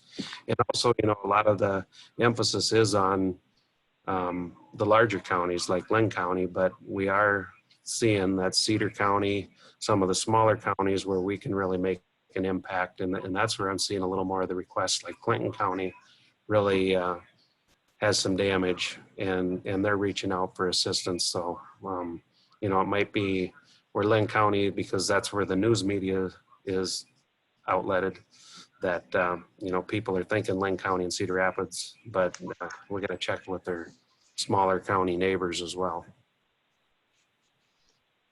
Thank you, Tom. I think we would want to hopefully help them out as much as we can, because if that would have shifted 50 miles north, we would need a lot more help than what we have available with everything, even in our resources with one of the bigger counties, so. Dave, did you see Nathan's chat? No. Okay, Tom, thank you. It looks like, let's see. We have Nathan Gilmore, and I believe oh, it's from the last one? Okay, never mind. That was from the last discussion. Tom, thank you for your report. And does anybody have any questions for Tom Berger? Any additional questions? None for me. Okay, thank you. Thanks, Tom. Okay, Dave, just one more. I guess we do have the consensus if there is, since that's needed, I'll just share that with Anthony if it's for construction equipment or whatever, and if we can provide it, I think I'm hoping we have the blessing to do that, or and we'll definitely keep you in the loop as to what they need. I would like to see us do whatever we can at any level that we can, yes. Good morning, this is Anthony. Can I I make would- a quick? Go ahead, Anthony. Okay, just wanted to let you guys know that I am in connection with the Jones County and Lynn County engineers, and just kind of keeping tabs of what's going on there and what their need is. And on kind of an immediate basis, I've been speaking to the Jones County engineer today, and he lost about 1,500 signs down there, and it sounds like Lynn County lost about 5,000 signs. So there's going to be quite a backlog or back order on signposts, signs that they need to get ordered in. Probably going to take several weeks to get some of that stuff in. So we're trying to round up any signposts that we have available that we can part ways with until we can get a replenished back from them. So we're working with right now Jones County to get them some signposts to kind of get them started. I'm just kind of working with Lynn County engineer as well, just to kind of see where they're at. Like Tom said, they're pretty overwhelmed right now. We don't want to really step in too soon, but did let them know that we are available. We would have some equipment too that I think would be very useful down there. We have a wheel excavator with a thumb on it that can go around and grab debris pretty quickly and get things cleaned up. I was down there Saturday helping clean up trees, and what really stuck out to me was the amount of debris that's been stacked up on curbs, that it's just going to take a phenomenal amount of time to just move all of that. Never mind just trimming up all these trees and getting them off houses. So there's going to be quite the cleanup process coming their way in the future here. And so I think we're available as much as possible, and I just wanted to let the board know that. When we have, when we say we're available, we have equipment, I feel this is unprecedented in terms of the extent of the damage and, the overwhelming need throughout the entire, Lynn County, I think it's the entire city of Cedar Rapids, Marion, Hiawatha, and so forth. But could we ever free up any of our staff to even help? Yeah, we talked about that this morning, that we could potentially send down an operator with our wheel excavator and maybe even 2 or 3 dump truck operators. We'd have to take the tailgates off the dump trucks to be able to haul that debris around, but I definitely think we could free up 4 or 5 guys and maybe go down and work a couple 3 days and just to kind of be handing this somewhere. We can't necessarily do it all, but we can be helpful somewhere. Yeah.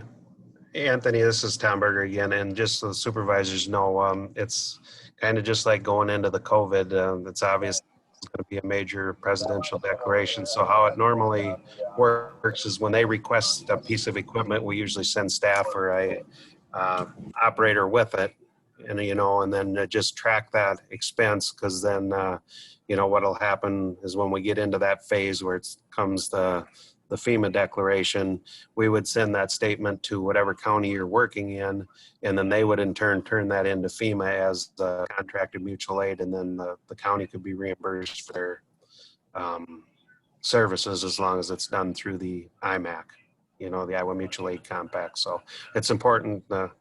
to track every expenses. And then there's a FEMA allocation that's for like each equipment. So it'll say, you know, the driver, they know that's kind of labor.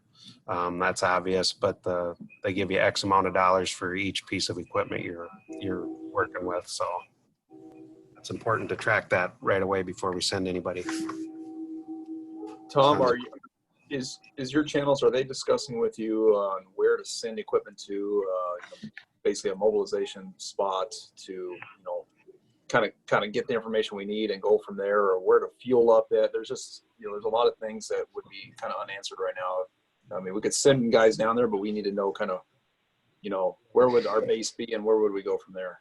Right, and that's the important thing first, you know, because we need to know, we need them to ask for the equipment, or we need to coordinate what they want, and you might get that faster working directly with their county engineers, but then they would have a staging area, you know, when they put that request into IMAC, into the Web EOC, there is a contact person, there's a staging area, and then that's where the people would go. Our people would go to be assigned to where they're needed. Thank you Very both. good. Go ahead, Ann. No, I think it's tremendous that, you know, people have been asking me what's the county doing, and now I know that we are waiting to be asked and to be called, and that we're building relationships with our colleagues, our professional colleagues at the you know, the engineering level. I think that and the roads crew, that really matters to me. So thank you. This is Supervisor Baker, and I also would like to report, as I did on the EOC meeting Thursday, that our Conservation Department, our Director, Brian Preston, has sent staff to a couple of the affected counties at their request. I believe Lynn County and Cedar County. We sent people down there with chainsaws and immediately after that storm. And again, that falls under mutual aid, and I'm assuming they'll know how to track that. But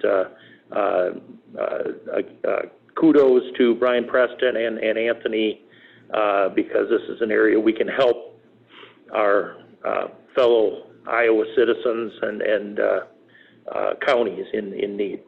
So, okay, anything else for Tom Berger? If not, we'll move on. Item F on the agenda, resolution approving ankle monitoring house arrest system being implemented by the Sheriff's Department. Sheriff Kennedy? Good morning, everybody. Good morning.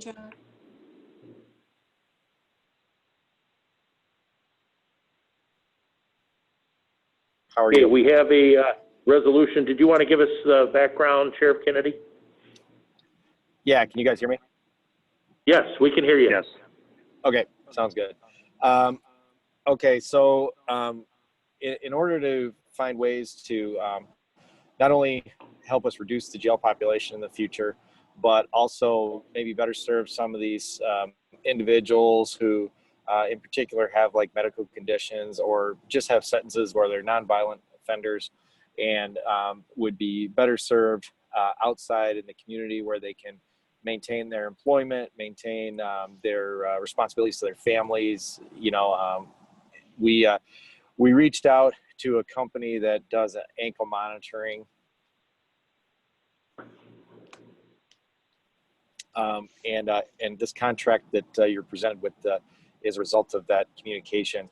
The way this is set up, we only have to pay this company when the monitors are in use, and it's a small price. It's I think it's less than $5 a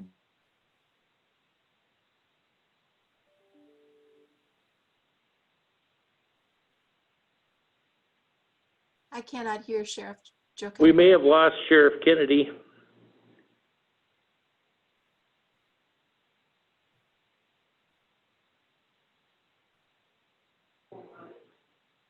On and unmuted, but we're not hearing him. And is he on by phone? Do we know? So I can't. Sheriff Kennedy, can you hear us? Yeah, I can hear you. Okay, we lost you for a second there, so you may have to backtrack a little bit. Okay.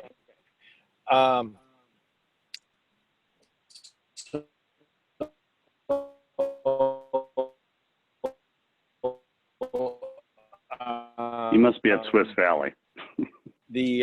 What we want to do is you lose me again? Can you hear me? I can hear you now, Joe, but you've been pretty shaky. Okay. Yeah. Yep, I apologize. I'm out by Rapallo. So anyway, we feel that this is going to be a better arrangement for people who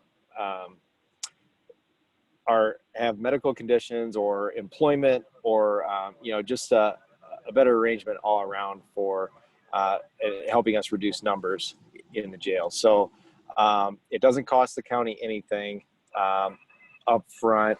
In fact, it shouldn't. We're hoping that that it becomes a self-sustaining project where the people, although it costs about $5 a day for us to for us to rent the equipment per day that it's being used by an inmate, we will charge our normal rate, our normal room and board rate of $55 a day to cover employee expenses, and also to basically build up a bank so that if some of the equipment is damaged or something like that, because if the equipment is damaged, it's about a $1,200 replacement. And this way, if the equipment's damaged or something, we'll have kind of money in the bank to pay for those repairs until they can be repaired through the court system.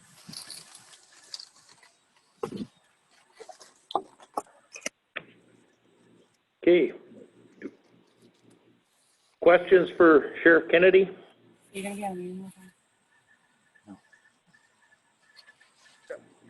Sheriff Kennedy, do you have any idea what, I was looking at the cost. It seems,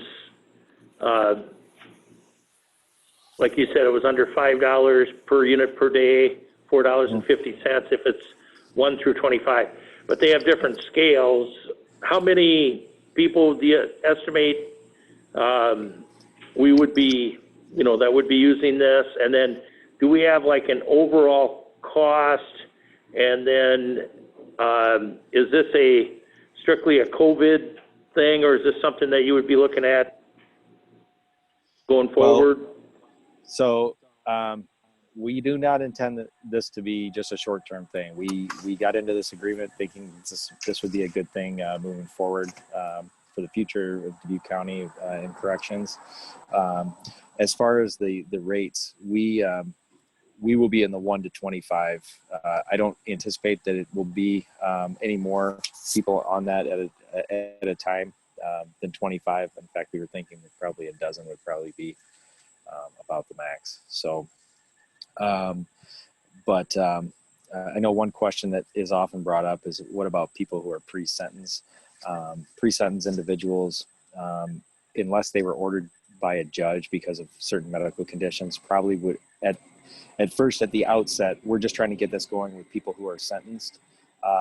And then, we might look at that further down the road. But right now, we're just, trying to get things off the ground. So.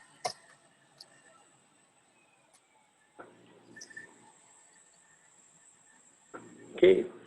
Additional questions for Sheriff Kennedy?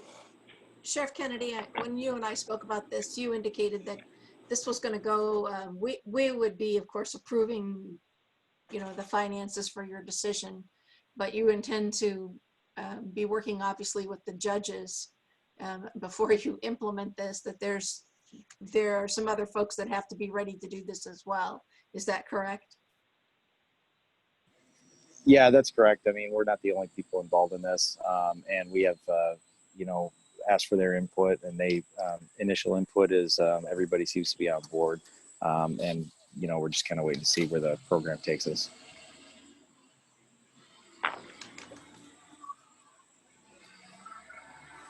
I support this and I applaud you for looking outside the box and checking into this. Thank you. Yep, you're welcome. And I support it as well, and I will make a motion to approve the resolution as presented. Second. There's a motion to approve the resolution and a second. Is there any further discussion? All in favor signify by saying aye. Aye. Aye. Aye. Carried 3-0. It is approved. All right. Thank you very much, guys. Yeah. Thank you, Sheriff Kennedy. All right. Next up, we'll keep Sheriff Kennedy handy here. The next item is a resolution approving contract with Samuels Group for jail dormitory renovation project. Yeah, so this is just the construction manager that we've been working with on this project. We have gotten to the kind of the end of what his original contract was for. Now that we are advancing that project into this new basically the contract that was approved last week for the architects, you know, for that renovation part, we need to update his contract accordingly as well. So that's basically all this is, just to update and to allow him to be paid for the work that he's about to do for that project.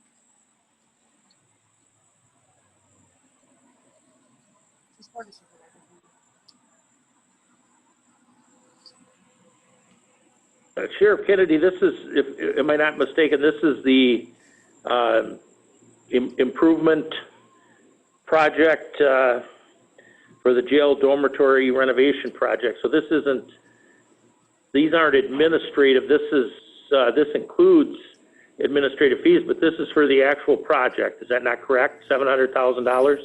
Yes, that's for that project. Yeah. Okay, I just wanted to make sure that was clear, that this is for the project itself. Yep. Yep. Make a motion to approve the resolution. There is a motion to approve the resolution. Is there a second? I will second it. We're open for discussion.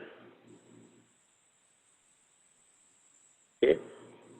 Hearing none, all in favor of the motion signify by saying aye. Aye. Aye. And all opposed use the sign of nay. Nay. It's carried 2-1. Okay, it is approved. All right. Thank you very much. Thank you, Sheriff Kennedy. Okay, next up on the agenda, item H, work session with the county engineer. We have item would be action granting extension of the RCTP grant for the city of Piasta. So we'll turn it over to Anthony Bargett. All right, good morning.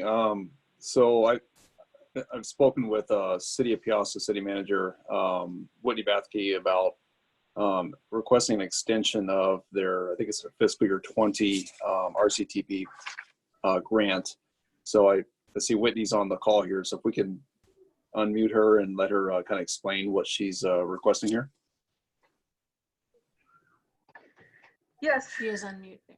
Yes, thank you. Are you able to hear me? Yes. We can hear you, Whitney. Yes. Okay, great. Hello. Yep, I appreciate you taking the time to chat with us. Yeah, this grant was actually awarded prior to my employment here. So we kind of, I was a little, it took a minute to pick it up and get running with it. But then we submitted plans and specs to the DOT in the fall. And we waited, I think I included in this letter, we waited about 6 months for their approval. And I'm sure, you know, COVID certainly didn't help things. So that backed us up against that June 30th deadline. And so the grant documents do allow for an extension to be requested, which is why I submitted this letter. And so, and in addition to the lag in the plan and specs approval, we did try to quickly put it out for RFQ, and we did not receive any. We received no proposals the first time we put it out for RFQ, which again was in the height of the pandemic. So, you know, a couple of complicating factors, but I did reach out personally to some of the vendors after working with the DOT. We did receive an acceptable quote, and the DOT has concurred with our request to award the contract. So this is still it's a good project. The community's excited about it. It's just unfortunately taking some additional time. So we would just like to respectfully request an extension. It's a very short, it's like a 14 working days contract. So once we can get them on site, we should be able to turn the project around really quickly, and are looking forward to augmenting some of our safety capacities as we look at getting these kiddos to and from school safely. Hey, do we have any questions for Whitney or Anthony? Do you have any other comments? I don't. Yeah, just as a part of the RCTP contract process, Whitney has to come before the board to request an extension to go beyond the 2-year allotted time to complete the project. I'm in support of this request, so I don't have any other comments. I support it as well. I can't find what do we have here? We don't have a resolution or any formal anything before us, I don't think. And I'll make a motion to approve the extension for the city of Piasta to receive the RCTP grant. And I will second that. Motion made and seconded to extend the grant. The grant's that was already previously approved. This is a request for an extension. Is there any further discussion on the motion? It is on the agenda as an action item. So hearing no discussion, all in favor of the motion signify by saying aye. Aye. Aye. Aye. Carried 3-0. It is approved. Thank you very much. Thank you, Whitney. Good luck. Thank you, Whitney. Thank you, Anthony. All right, next up, item I, resolution approving the contracts with COT Systems for record digitization services for the Recorder's Office.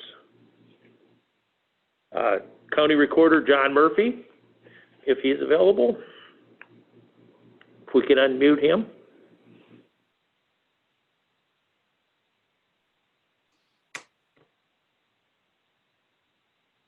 And we did have if you recall, a work session last week on this. So I guess, are there any questions on this? I watched the video that was sent to me. YouTube doesn't cover all of John's presentation, but Nathan Gilmore sent me the complete context. So I feel like I'm up to speed on this. I would make a motion to support the resolution. Okay, there's a motion with a second to approve the resolution, approving the contracts with COT Systems for record digitization services for the Recorder's Office. All in favor signify by saying aye. Aye. Aye. Aye. Carried 3-0. The resolution is approved. Next up, and this is item J, a resolution ending the carryover vacation moratorium for county employees. For this, we'll go to Dawn Sherman.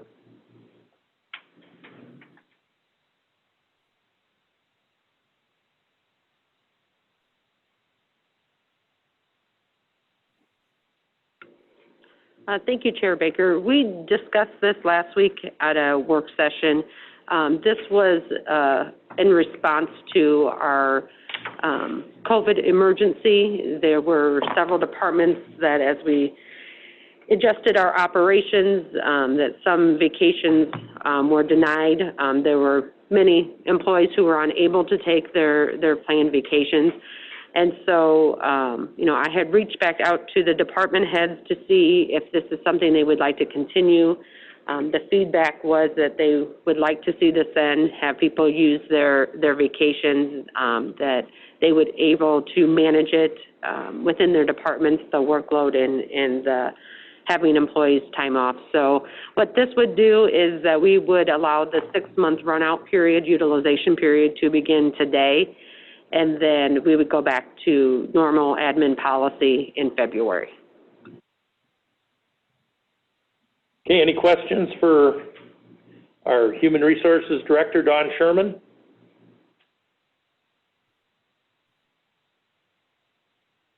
Okay. Is there a motion on the resolution? I will make a motion to approve. Second. Motion made and seconded to approve the resolution. Any further discussion? All in favor signify by saying aye. Aye. Aye. And all opposed say nay. Okay, I'm sorry, I didn't hear Supervisor McDonough. That's why I asked if there were any nays. Aye. Okay, thank you. 3-0. Okay, next item is on the agenda is item K, duplicate warrant, Grand River Medical Group. Does anybody have any questions on this? Apparently it was a lost check. And there's information in the packet with explanations from our clerk, Paula Herber. Motion to approve the issuance of a duplicate warrant. And I will second that. Motion made and seconded to approve the duplicate warrant. Any further discussion? All in favor signify by saying aye. Aye. Aye. Aye. Okay, carried 3-0. Boards and commissions update. Anybody have any updates? I do have one. The Operation New View Board of Directors meeting that was to have been held last Thursday, and that would have been the Finance Committee meeting and the Board of Directors, were both canceled because of the effects in the Cedar Rapids area regarding HACAP and their inability to participate. So it was rescheduled for this coming Thursday, 5:30 p.m. Finance Committee meeting and 6:30 p.m. Board of Directors, and hoping to get the report that I asked for at the last meeting, because we're getting, we're bumping up against the merger here at the end of September. So, and then with that, pleased to report that HACAP was also successful in being awarded the Head Start program for the 3 counties that was formerly held by Operation New View. And I don't know that meeting will be able to happen this week. It would be fine with me if it was the following week. They just got their generator to turn on their services, I think maybe Thursday. Up until that time, they hadn't had any electricity. And they are in the throes of doing all hands on, just simple food distribution, and they're doing collection drives for personal hygiene items. It's tremendous. So we may be another week without meeting, and I don't know that there's great, what we're doing is just high level management at this time. Jane Drapeau did send out that they're up and running and that the meeting is being held this Thursday evening. Any other boards and commissions update? I just have one related to ECI business growth. So I was on that current board, and one of the main functions of that board is to help approve or deny 504 SBA 504 loans, mainly for our county, but there are there's a few other counties as well.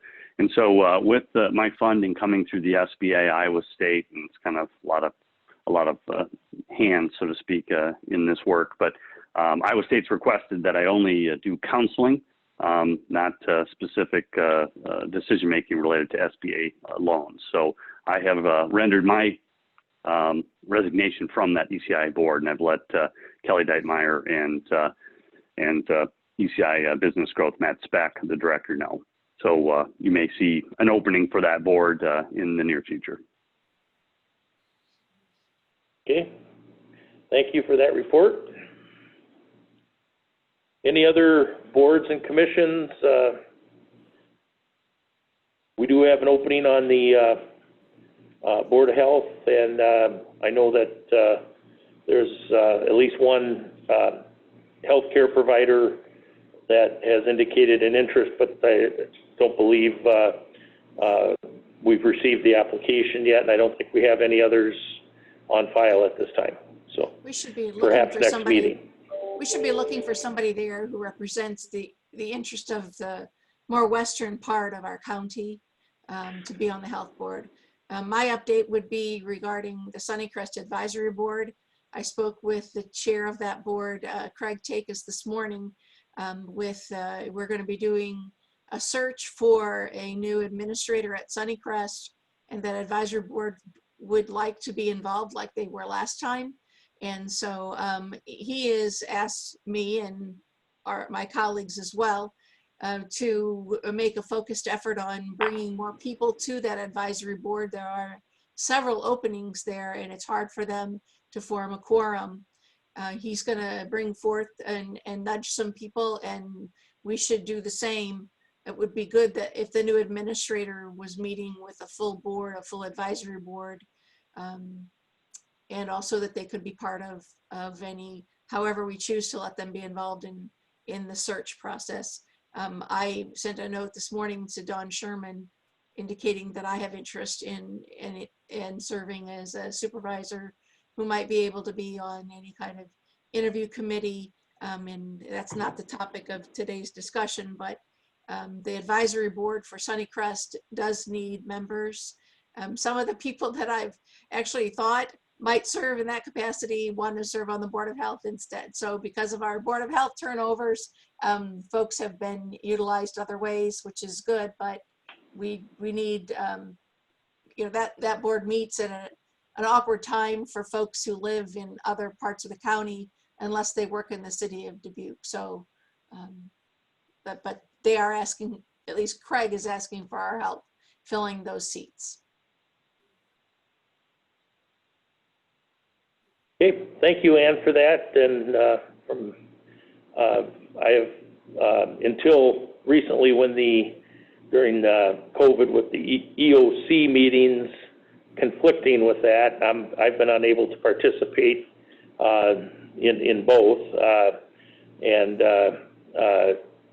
in some respects, that committee has been a victim of their own success and the success of Chris Kirsch. They were put in place to, watch expenses and help, with, keep an eye on things at the facility. But with the leadership team, with Chris Kirsch and her team, the Sunnycrest has really never been operating better, and it's operating at a very high level. And so the committee was kind of struggling, but I think now this is really an appropriate time to fill this and make sure. I agree with 100% with Supervisor McDonough that we should the new administrator should come into a fully staffed board. So, and I'm assuming our Human Resource Director, Dawn Sherman, is aware of the vacancy and has probably already taken some steps to move in that direction. Yes, I'll include a memo with the requisition for next Monday. I am meeting with Chris on Wednesday to gain some information from her, make sure with the licensure and to make sure we have a smooth transition. So you'll have an update next Monday. Thank you, I Dawn. would appreciate, Dawn, if you would put on the agenda, we need to discuss how we are going to move forward. That's a department head. So more than just a requisition, I'd like to have some discussion about the process. My last committee update would be about the Central Iowa Juvenile Detention Center and the overbilling that has occurred. The Sheriff's Department and Juvenile Court Services and I have worked together, and the county attorney was present for a joint meeting with juvenile courts with the Central Iowa Detention Center. I think we have a resolution, and I've conferred with the auditor that we can get a resolution to this, and we need to make sure we don't damage the relationship. They do good work for our kids, our young people that we need to send to detention. And so they have a lack of transparent policies and how they decide to notify us when the billing charge for the daily rate changes. I think we have a resolution to this, but it will be, we're going to need to take some assumptions, and the auditor has said that that's fine. That's happened before, and I will be looks like I'll be working on that myself this week to get that concluded. In the past, we have had issues there involving, for example, if one of our juveniles that was housed there was leaving, and they charged for a 30-day supply of meds, that type of thing. I don't know if that's what's going on now, but that was resolved working with John McEnany, and so yeah, it's as having a member of our board of supervisors on that board of directors. It's imperative that we keep an eye on and control the costs and work with Sheriff Kennedy and John McEnany to make sure we're not being overcharged. So thank you for that, Supervisor McDonough. And as I indicated the last time we talked about this, it's a substantial sum that was overbilled, you know, $24,000. So it's not, you know, they have a policy problem. I'll address it at the board level as well with the juvenile detention folks, but we have to move forward and get a resolution to them getting paid. And the sheriff has encouraged me as well to look at the long-term effect of our deputies would have to begin doing transport again, and that those costs rapidly add up. Okay, thank you. Any other boards and commissions updates? All right. At this time, we'll be in public comments. Anyone may address the board on matters of which are of concern to that person, which are not agenda items.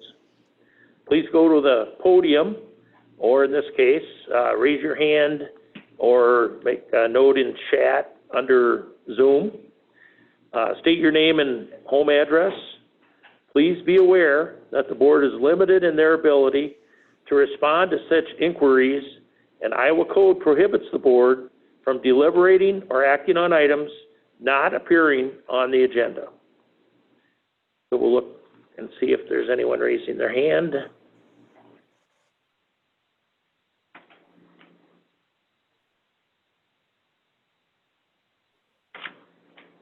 Okay. And after what I believe to be an appropriate amount of time, it looks like we have no one in to comment in public comments. Chair Baker, can we discuss the COVID work session for next Monday? Sure.